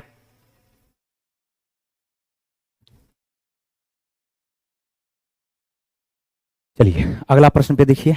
अगला प्रश्न देखो हमारे पास क्या दिया हुआ है, ध्यान से देखना। 2 रेलगाड़ी जिसमें से एक की लंबाई 210 मीटर है, दूसरी की लंबाई 250 मीटर है, क्रमशः 130 किलोमीटर प्रति घंटा और 110 किलोमीटर प्रति घंटा की चाल से समांतर पटरी पर चल रही है। ये विपरीत दिशा में चल रही है, तो उसके द्वारा एक दूसरे को पूरी तरह से पार करने में कितना समय लगेगा? तो यहां पर टोटल डिस्टेंस तो हो जाएगा दोनों का योगफल। 250 में 210 को जोड़ दोगे तो टोटल 460 मीटर आ जाएगा। और रिलेटिव स्पीड क्या लगेगा? दोनों विपरीत दिशा में जा रहा है तो जुट जाएगा। विपरीत दिशा में जोड़ोगे तो 130 और 210 को जोड़ोगे तो ये हमारे पास आ जाएगा 110 और 130 को जोड़ोगे तो 240 किलोमीटर प्रति घंटा, और किलोमीटर प्रति घंटा को मीटर प्रति सेकंड में चेंज कर देंगे 5/18 से गुना करके। 5/18 क्या 18 ऊपर चला जाएगा क्या? अब हम इसको ऊपर नीचे काट लेंगे, आंसर आ जाएगा 0 से 0 देखो कट गया है। 6 तिया 18 होता है और 6 चौका 24 होता है, ठीक है। फिर 2 दूनी 4 होता है और 23 दूनी क्या होता है? 46 होता है। 23 को 3 से गुना करोगे 69 आ जाएगा, और यहाँ पर 5 गुना 2 10 से डिवाइड करोगे 6.9 सेकेंड। उत्तर हमारा क्या आ जाएगा? Option number A. क्लियर? चलिए अगले प्रश्न पे चलते हैं। अगला प्रश्न देखो हमारे पास है 52 नंबर का। 52 नंबर का ये प्रश्न है। दिए गए प्रश्न का उत्तर दीजिए। दिए गए प्रश्न का बोल रहा उत्तर दीजिए, और यहाँ पर पाई चार्ट है, इसको थोड़ा हम बड़ा कर लेते हैं। दिए गए प्रश्न का उत्तर दीजिए। कहा जा रहा सभी मैच के संदर्भ में टीम द्वारा क्रमिक रूप से इन 8 वर्षों में खेले गए मैचों की संख्या का केंद्रीय कोण है। केंद्रीय कोण हमेशा होता कितना डिग्री का? 360 डिग्री का। आपसे कहा यह जा रहा है कि y2 और y8 को मिलाकर टीम द्वारा खेले गए सभी मैच की संख्या, सभी 8 वर्षों में टीम द्वारा खेले गए सभी मैच की संख्या का लगभग कितने प्रतिशत है? तो y2 और y8 को खोजेंगे, y2 और y8 को खोजेंगे। y2 है 36 डिग्री और y8 हमारे पास जो दिया हुआ ये है 12 डिग्री। तो 36 डिग्री और 12 डिग्री को जोड़ोगे तो ये हमारे पास आएगा 48 डिग्री। और 48 डिग्री के 48 डिग्री कितना डिग्री के सापेक्ष है? 360 डिग्री के सापेक्ष। परसेंटेज अगर निकालना है तो 100 से गुना कर देंगे, उत्तर आ जाएगा। देखो यहाँ पर 12 चौका 48, 12 तिया 36, क्या 30 आ गया क्या बताओ? और 0 से 0 ये कट जाएगा तो हमारे पास आ जाएगा 40/3 और 40/3 को हम लोग बोल सकते हैं 13.1/3%। उत्तर आएगा, आंसर आ चुका है ऑप्शन नंबर डी। क्लियर? चलिए तो नेक्स्ट क्वेश्चन पे आते हैं। नेक्स्ट क्वेश्चन देखिए हमारे पास क्या कह रहा है। नेक्स्ट क्वेश्चन है कि 12x x 27, 25y y 36, जहां x और y दोनों धनात्मक संख्या है तो x अनुपात y क्या होगा? जैसा कि आप सबको पता ही होगा कि प्रोडक्ट ऑफ मीन बराबर हो जाता है प्रोडक्ट ऑफ एक्सट्रीम के। प्रोडक्ट ऑफ मीन बराबर प्रोडक्ट ऑफ एक्सट्रीम के। बाह्य पदों का गुणनफल बराबर अंतः पदों के गुणनफल के। तो बताओ x गुना x करोगे तो 12 गुना 27 आएगा।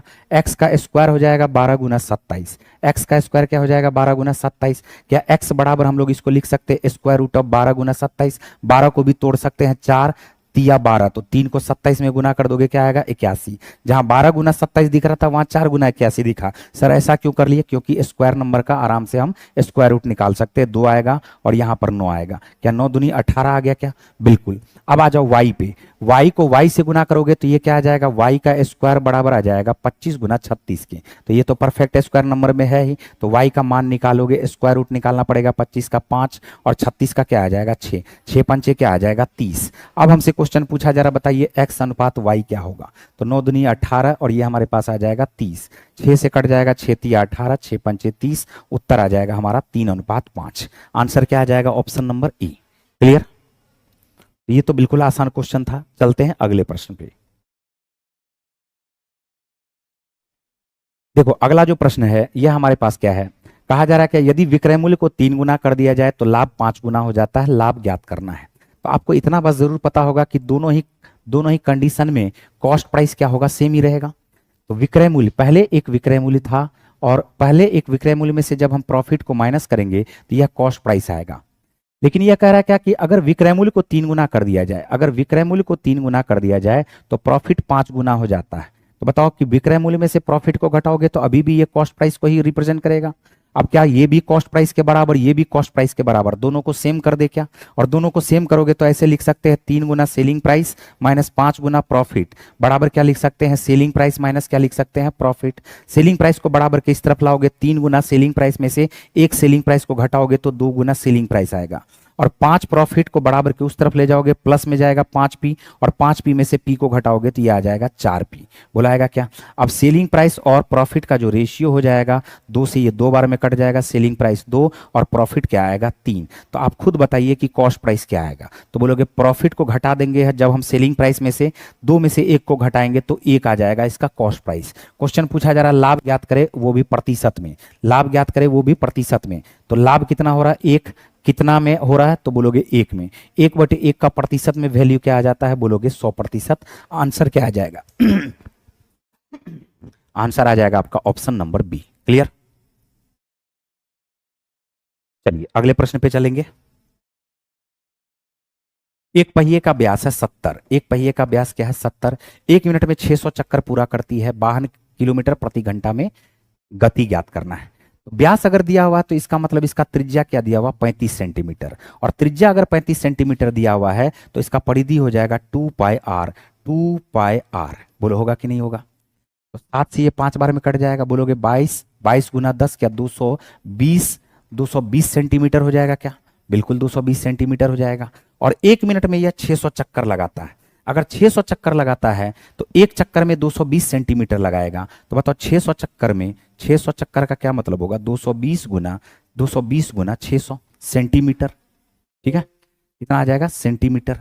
अब इसको मीटर में चेंज करने के लिए हम लोग क्या करेंगे? 0 0 से डिवाइड कर देंगे। तो बताओ ये हमारे पास क्या आ चुका है? 220 गुना 6 मीटर। 0 0 से डिवाइड करने का क्या मतलब है? ये मीटर में चेंज हो जाएगा। तो हमारे पास क्या आ जाएगा? 220 गुना 6। 220 गुना 6 जो आ गया है, यह आ गया हमारे पास मीटर। और मीटर जो आया है, अगर यहां पर 1 मिनट में तय कर रहा है तो सेकंड में चेंज कर दोगे तो 60 सेकंड आ जाएगा। क्या यह मीटर प्रति सेकंड आ गया? और मीटर प्रति सेकंड से किलोमीटर प्रति घंटा में बदलना होगा तो हम 18/5 से गुना कर देंगे। 6 से ये 10 बार में गुना हो जाएगा, या 6 से 6 कट गया, 0 से 0 कट गया, ठीक है। 18 को 22 से गुना करोगे, यह हमारे पास आ जाएगा 2 दूनी 4 घटा दोगे तो ये 396/5 आ जाएगा। और 396/5 को हम लोग लिख सकते हैं 5 सते 35, 5 नमे 45, 5 दूनी 10। क्या 79.2 किलोमीटर प्रति घंटा लिख सकते हैं क्या? आंसर हमारे पास आ गया ऑप्शन नंबर ए, ठीक है। हमने क्या किया, इसका परिधि निकाल लिया, 220 सेंटीमीटर आया। सेंटीमीटर से हमने इसको मीटर में चेंज कर दिया 100 से डिवाइड करके। ये मीटर है 1 मिनट में 60 सेकेंड होता है, तो 60 सेकंड से डिवाइड करोगे तो प्रति सेकंड निकल गया मीटर प्रति सेकंड। और मीटर प्रति सेकंड निकालने के बाद किलोमीटर पर आवर में चेंज कर दोगे 18/5 से गुना करके, ठीक है। चलेंगे अगले प्रश्न पे।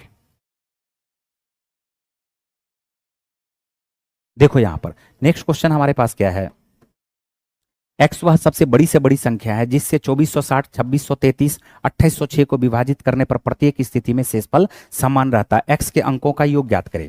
तो हम यहाँ पर क्या करते हैं, जब भी इस तरह का क्वेश्चन पूछता है तो हम यहाँ पर क्या करते हैं, इसका अंतर निकाल करके HCF निकाल देते हैं। अंतर निकाल करके क्या करते हैं, इसका HCF निकाल देते हैं। अंतर निकालो, तो यहाँ पर अंतर निकालोगे तो ये आ जाएगा 3, 13 में से 7 को घटाओगे 7 6 13, 25 में से 24 गया 173, 6 में से 3 गया, ये 3 आ गया। फिर हमारे पास क्या आ जाएगा, 10 में से 7, ये 7 ही आ जाएगा क्या, और ये भी वही हो जाएगा क्या, 173 ही लगता हो गया, ठीक है, 173 ही हो गया। तो इसका HCF क्या हो जाएगा, तो बोलोगे सर 173 ही हो जाएगा। 173 का HCF क्या आ जाएगा, 173। अब यही संख्या ऐसी है जो इस तीनों को काटेगी तो समान शेषफल बचेगा, और जब समान शेषफल बचेगा तो यहाँ पर क्वेश्चन में कहा जा रहा तीनों अंकों का योगफल ज्ञात करना है। अंकों का योगफल 7 3 10, 10 प्लस 1 मिलकर के क्या आ जाएगा 11। उत्तर आपका आ जाएगा E, ठीक है। चलिए अगला प्रश्न है हमारे पास 66 नंबर का, मूल ज्ञात करना है। तो मूल ज्ञात करना है तो ये तो आसान ही क्वेश्चन है। x - 5 का होल स्क्वायर करोगे तो ये आ जाएगा x स्क्वायर 2ab, तो 5 दूनी 10x, और ये 5 बचे क्या आएगा 25। इस 5x को बराबर के इस तरफ ले आओ और इस 11 को भी बराबर के इस तरफ ले आओ, बराबर क्या आ जाएगा 0। तो हम यहाँ पर लिख सकते हैं x स्क्वायर 10 + 5 मिलकर के 15x, ठीक है। और 25 में से 11 को घटाओगे तो ये आ जाएगा 14, बराबर क्या आ जाएगा 0। मूल निकालने का तरीका हम बार बार बता चुके हैं। यहाँ पर कुछ नहीं है तो 1 है, 1 और 14 को गुना करोगे 14 आएगा। हम दो ऐसा फैक्टर में तोड़ेंगे कि गुना करने पर तो 14 आ जाए लेकिन जोड़ने पर -15 आ जाए। ये तो हमें दिख रहा है -14 और -1। ये हुआ पहला स्टेप। दूसरा स्टेप होता है साइन को करते हैं चेंज, साइन को करते हैं चेंज, और तीसरा स्टेप में करते हैं कोफिशिएंट से डिवाइड। तो ये हमारे पास डायरेक्ट x का मान आ जाता है। x का मान 14, या तो 1 या तो 14। आंसर क्या आ जाएगा, ऑप्शन नंबर E, ठीक है। चलिए 67 नंबर के क्वेश्चन पे आ जाइए। 67 नंबर का क्वेश्चन देखो हमारे पास क्या दिया हुआ है। क्वेश्चन कह रहा है क्या कि 12,000 रुपये की राशि का निवेश वार्षिक साधारण ब्याज की एक निश्चित दर से 2 वर्ष की अवधि के लिए करता है, ठीक है। प्रसाद 12,000 की राशि का निवेश रचित के समान वार्षिक दर पर 2 वर्ष की अवधि के लिए करता है, लेकिन प्रसाद के ब्याज की गणना वार्षिक चक्रवृद्धि आधार पर होती है। तो 2 वर्ष के अवधि के अंत में प्रसाद को ब्याज के रूप में रचित से 172 रुपया 80 पैसा अधिक मिलते हैं। तो वार्षिक ब्याज की दर ज्ञात करें। देखो कितना आसान सा क्वेश्चन है, बात पे ध्यान देना। ये परसेंटेज ऑफ CI और SI, ये असल में हमारे पास जो अभी दिया हुआ है, इतना ज्यादा इसको यहाँ पर भूमिका बांध दिया। असल में CI और SI 2 वर्ष में, कितने वर्ष में है, 2 वर्ष में। CI और SI का अंतर हमारे पास दे रखा है 172.8, ठीक है। और यहाँ पर प्रिंसिपल हमारे पास क्या दे रखा है, बोलोगे 12,000। हमसे क्वेश्चन पूछा, जरा बताइए रेट ऑफ इंटरेस्ट क्या है। हम आपको यहाँ पर एक छोटा सा कॉन्सेप्ट समझाते हैं, ध्यान से सुनना। 2 वर्ष में रहे तो बहुत आसानी से क्वेश्चन सॉल्व हो जाता है। अगर टाइम 2 वर्ष रहे, अगर मान के चलिए कि हमारे पास रेट ऑफ इंटरेस्ट 4% है, रेट ऑफ इंटरेस्ट 4% है, तो effective rate of compound interest क्या होगा, तो बोलोगे 4 4 8 और 4 चौका 16, बोलो होगा क्या। और सी आई माइनस एस आई जो हो जाएगा वह हमारे पास क्या आ जाएगा 0.16%। क्या आएगा 0.16%। 5% अगर रहेगा तो बोलोगे 5 5 10, 5 5 25, ये हमारे पास आ जाएगा 10.25%। अंतर क्या आ जाएगा 0.25% के। ठीक है, कोई भी संख्या दे देगा, 6% है, 6% के बाद ये आ जाएगा 6 6 12 और 6 6 के 36। Effective rate of compound interest 12.36, लेकिन अंतर क्या आ जाएगा 0.36%। अब हम अगर आपसे उल्टा पूछे भाई साहब कि इसका रेट ऑफ इंटरेस्ट क्या होगा, उल्टा पूछे कि अगर सीआई और एसआई का अंतर परसेंटेज में दिया हुआ है तो क्या आप बता सकते हैं कि इसका रेट ऑफ इंटरेस्ट क्या होगा। जैसे देखोगे 0.16 तो ये किसका स्क्वायर है, बोलोगे 4 का, उत्तर आएगा 4%। 25.25 का मतलब 5 का स्क्वायर है, तो इसका रेट ऑफ इंटरेस्ट क्या आएगा 5%। उल्टा क्वेश्चन 36 किसका स्क्वायर होता है, बोलोगे सर 6%, तो उल्टा भी हम लोग आंसर निकाल सकते हैं। तो इसलिए अगर इस कॉन्सेप्ट को आप समझ गए हैं तो देखिए सीआई और एसआई है 172.8, हम क्या करते हैं इसका प्रतिशत निकाल लेते हैं। प्रतिशत ऑफ सीआई माइनस एसआई ये किसके सापेक्ष निकाला जाएगा, तो मूलधन के सापेक्ष। ऊपर में लिखोगे 172.8 और नीचे हमारे पास आ जाएगा 12,000, गुना हम किससे कर देंगे 100 से, गुना हम किससे कर देंगे 100 से। ये खत्म हो गया। ये बताओ कि 0 से ये 0 कट जाएगा, बोलोगे कटेगा। अब देखो 12 से काटो, 12 इकाई 12, और क्या 12 का क्यूब होता है 1728 क्या, और 12 का क्यूब होता है, इसका मतलब ये 144 आएगा। 12 का क्यूब होता है 12 गुना 12 का स्क्वायर बराबर 1728, तो 12 गुना 12 का स्क्वायर करोगे तो क्या 144 आएगा, और 144/100 का मतलब होगा 1.44%। और 1.44% को देख करके क्या रेट ऑफ इंटरेस्ट कोई भी डिसाइड कर पाएगा क्या, बोलोगे सर 12% होगा। उत्तर हमारा आ गया है 12%। 12 का स्क्वायर क्या हो जाता है, तो 12 का स्क्वायर हो जाता है 1.44%। 12 का स्क्वायर बटे 100, वही तो रेट ऑफ इंटरेस्ट हो जाएगा, उसका चक्रवृद्धि ब्याज और साधारण ब्याज का अंतर आ जाएगा। तो 12 का स्क्वायर 144/100, 1.44%। उम्मीद करते हैं कि समझ गए होंगे आप। अगले क्वेश्चन पे चलते हैं, ठीक है। चलिए तो अगले क्वेश्चन पे हम लोग चलते हैं। ये अगला क्वेश्चन देखिए हमारे पास क्या है। क्वेश्चन कह रहा है 45% अल्कोहल वाले 1 बिलियन और 60% अल्कोहल वाले 1 बिलियन को 2:3 में मिलाया जाता है। 2:3 में मिलाया, पहला है 45%, दूसरा हमारे पास दिया हुआ है 60%। इस दोनों को पहले मिला दिया, उसके बाद क्या कह रहा है, इस प्रकार बने हुए बिलियन को 72% अल्कोहल वाले बिलियन से किस अनुपात में मिलाया जाए ताकि 66% अल्कोहल हो। पहले तो हम इसको मिला देते हैं। मिलाने के लिए हम वेटेड एवरेज का इस्तेमाल कर सकते हैं, मिलाने के लिए हम एलिगेशन का इस्तेमाल कर सकते हैं, मिलाने के लिए हम डेविएशन का इस्तेमाल कर सकते हैं। तो बहुत सारा तरीका, हम वेटेड एवरेज का इस्तेमाल कर देते हैं क्योंकि गुना करना भी यहाँ पर आसान है। 45 दूनी क्या हो जाएगा 90%, और 6 तिया क्या हो जाएगा 18, 180%, और डिवाइड किससे कर दोगे 3 + 2 मिलकर के 5 से, 270/5 आ जाएगा। 5 × 5 = 25, 5 × 4 = 20, क्या 54% आ गया क्या। यानी हम यहां से कह सकते हैं कि ये जो हमारे पास बिलियन है इसमें 54% अल्कोहल है, ठीक है। और कहा जा रहा 72% वाले अल्कोहल से किस रेशियो में मिलाया जाए कि दोनों मिलकर के 66% अल्कोहल हो जाए। तो 72 में से 66 को घटाओगे ये 6 आएगा, और 54 में से 66 को घटाओगे 6 6 12 आएगा। तो रेशियो हमारे पास क्या आ जाएगा, बोलोगे 1:2 आएगा। आंसर हमारे पास आ जाएगा 1:2, ऑप्शन नंबर ए। क्लियर। चलिए अगले प्रश्न पे चलते हैं। अगला प्रश्न देखिए हमारे पास क्या दिया हुआ है। ओ, अगला प्रश्न हो गया है खत्म। तो आज का सेशन बस यहीं पर होता है समाप्त। फिर मिलते हैं हम लोग नेक्स्ट सेशन में, तब तक के लिए बाय बाय, गुड नाइट।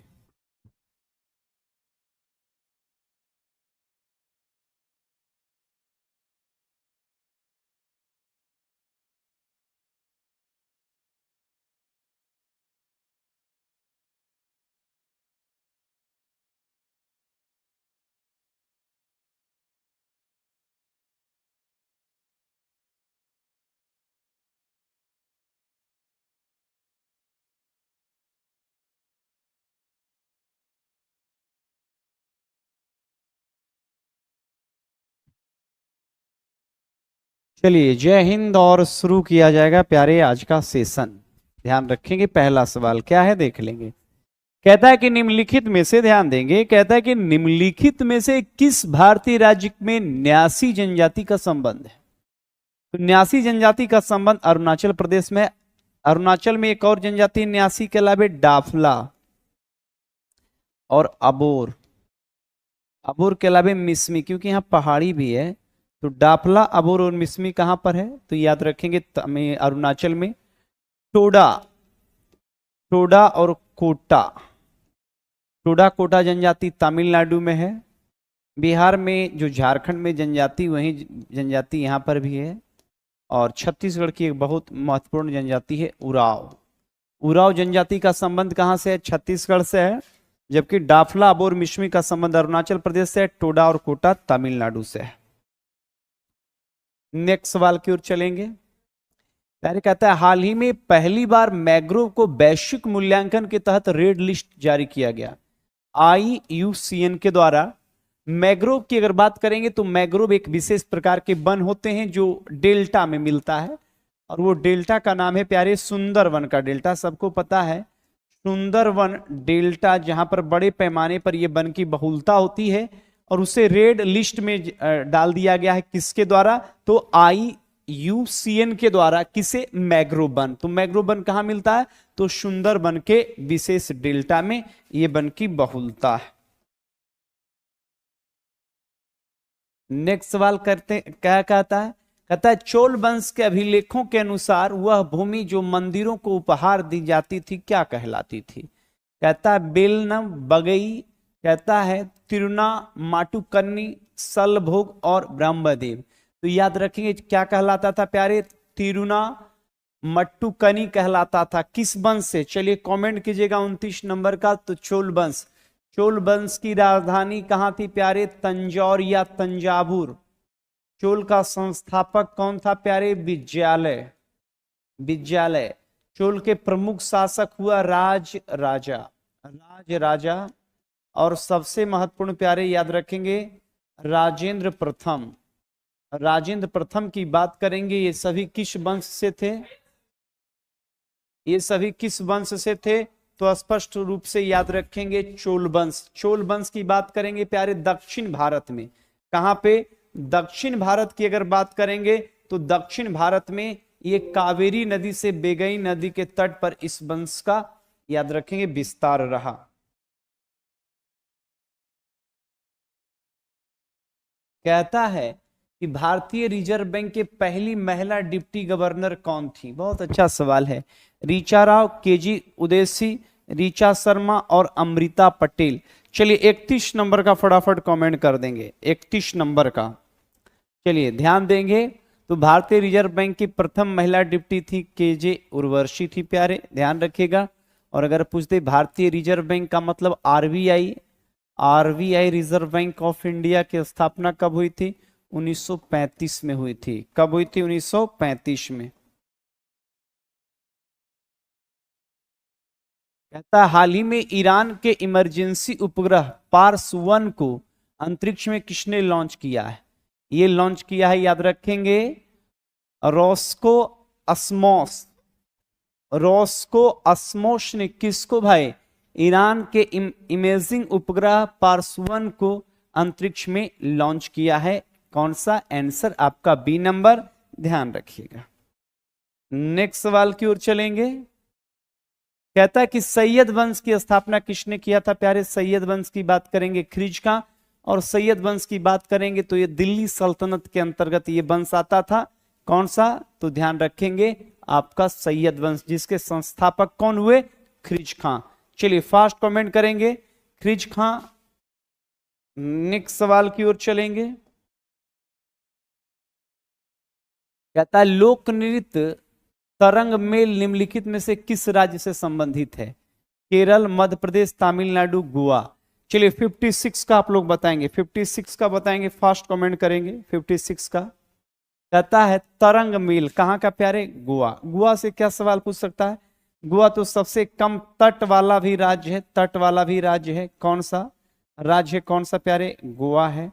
जबकि तमिलनाडु की बात करेंगे तो तमिलनाडु में जो प्रमुख नृत्य है भरतनाट्यम। भरतनाट्यम का संबंध तमिलनाडु से है। केरल से अगर बात करेंगे कथक कली। कथक, ध्यान रखिएगा, कथक कली का संबंध कहां से है? केरल से है। कथक कली का, और ध्यान रखिएगा कथक कली का संबंध कहां से है? तो ध्यान रखेंगे केरल से। और भरतनाट्यम तमिलनाडु से, भरतनाट्यम तमिलनाडु से। लेकिन लोक नृत्य कौन पूछ रहा है? तरंग मेल का संबंध कहां से है? गोवा से। क्लियर? चलिए नेक्स्ट सवाल की ओर चलेंगे।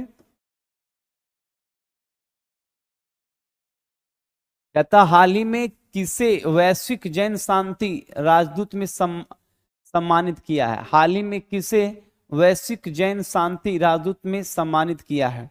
ये किया है आचार्य विद्यासागर जी को। ये आचार्य विद्यासागर जो एक विशेष क्या है, प्रवचनकर्ता भी है, प्रवचन भी करते हैं।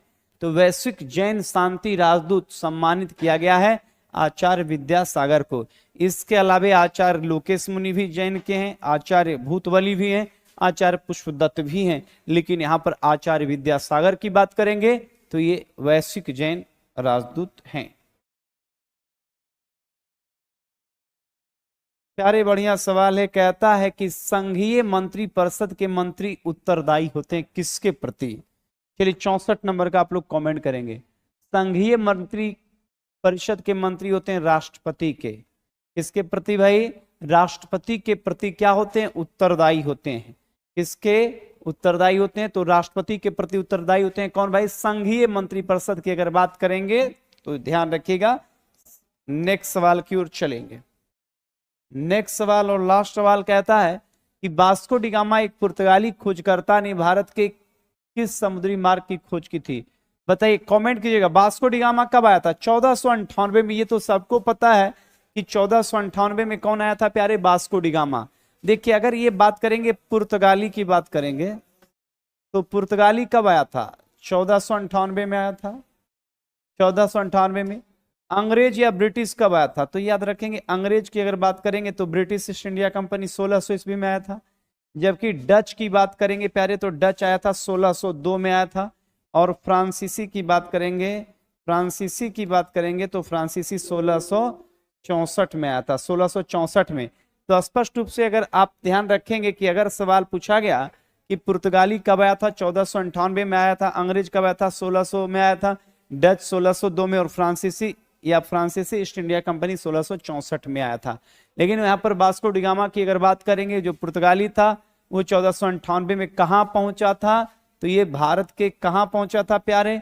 तो ये कालीकट पहुंचा था। कालीकट पहुंचा था कौन? Vasco D gamma. और इसका जमोरिन ने क्या किया था? भरपूर स्वागत किया था। किसको? तो ध्यान रखिएगा आपके वास्को डी गामा का। तो पहला यूरोपीय आगमन में पुर्तगाली ही आया था, ये स्पष्ट रूप से ध्यान रखेंगे।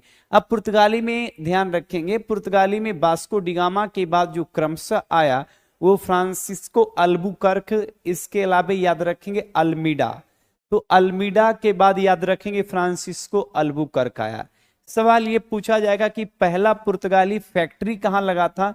तो देखिए पहला पुर्तगाली जो फैक्ट्री लगाया था पुर्तगाली ने कोचिंग में लगाया था 1503 में। एक सवाल ये पूछ देगा कि पुर्तगालियों ने अपनी पहली फैक्ट्री कहाँ स्थापित किया था? तो कोचिंग में स्थापित किया था।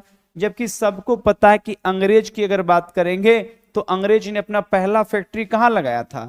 सूरत में लगाया था। कमेंट कीजिएगा कि अंग्रेजों ने अपनी पहली अस्थाई फैक्ट्री कहाँ लगाया था? तो ध्यान रखेंगे सूरत में लगाया था। अब पुर्तगालियों ने कहाँ लगाया था प्यारे? तो याद रखेंगे 1503 में आपका कोचिन में। एक सवाल ये भी पूछेगा कि पुर्तगाली और अंग्रेज के बीच एक युद्ध हुआ था, स्वाली का युद्ध। कौन सा? तो स्वाली का युद्ध किसके किसके बीच हुआ था प्यारे? तो ध्यान रखेंगे स्वाली का युद्ध हुआ था पुर्तगाली और अंग्रेज के बीच में। जबकि कभी कभी पूछ देता कि अंग्रेज और फ्रांसीसी के बीच कौन सा युद्ध हुआ था? तो वांडीवास का युद्ध। वांडीवास का युद्ध की अगर बात करेंगे तो वांडीवास का युद्ध किसके किसके बीच में हुआ था? अंग्रेज और फ्रांसीसी के बीच। स्वाली का युद्ध पुर्तगालियों और अंग्रेज के बीच में हुआ था। जबकि ध्यान रखना कि यहां पर क्रमशः पहली फैक्ट्री कोचिंग में पुर्तगालियों ने 1503 में लगाया था और अंग्रेज कब लगाया था? तो अंग्रेज याद रखेंगे सूरत में लगाया था पहली फैक्ट्री।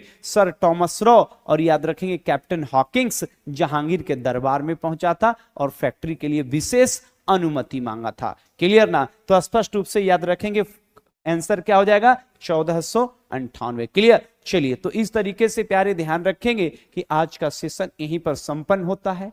लगातार और कंटिन्यू आप लोग सेशन में बने रहेंगे। मिलते हैं नेक्स्ट, तब तक के लिए चलिए अनुमति लेते हैं। जय हिंद, गुड नाइट।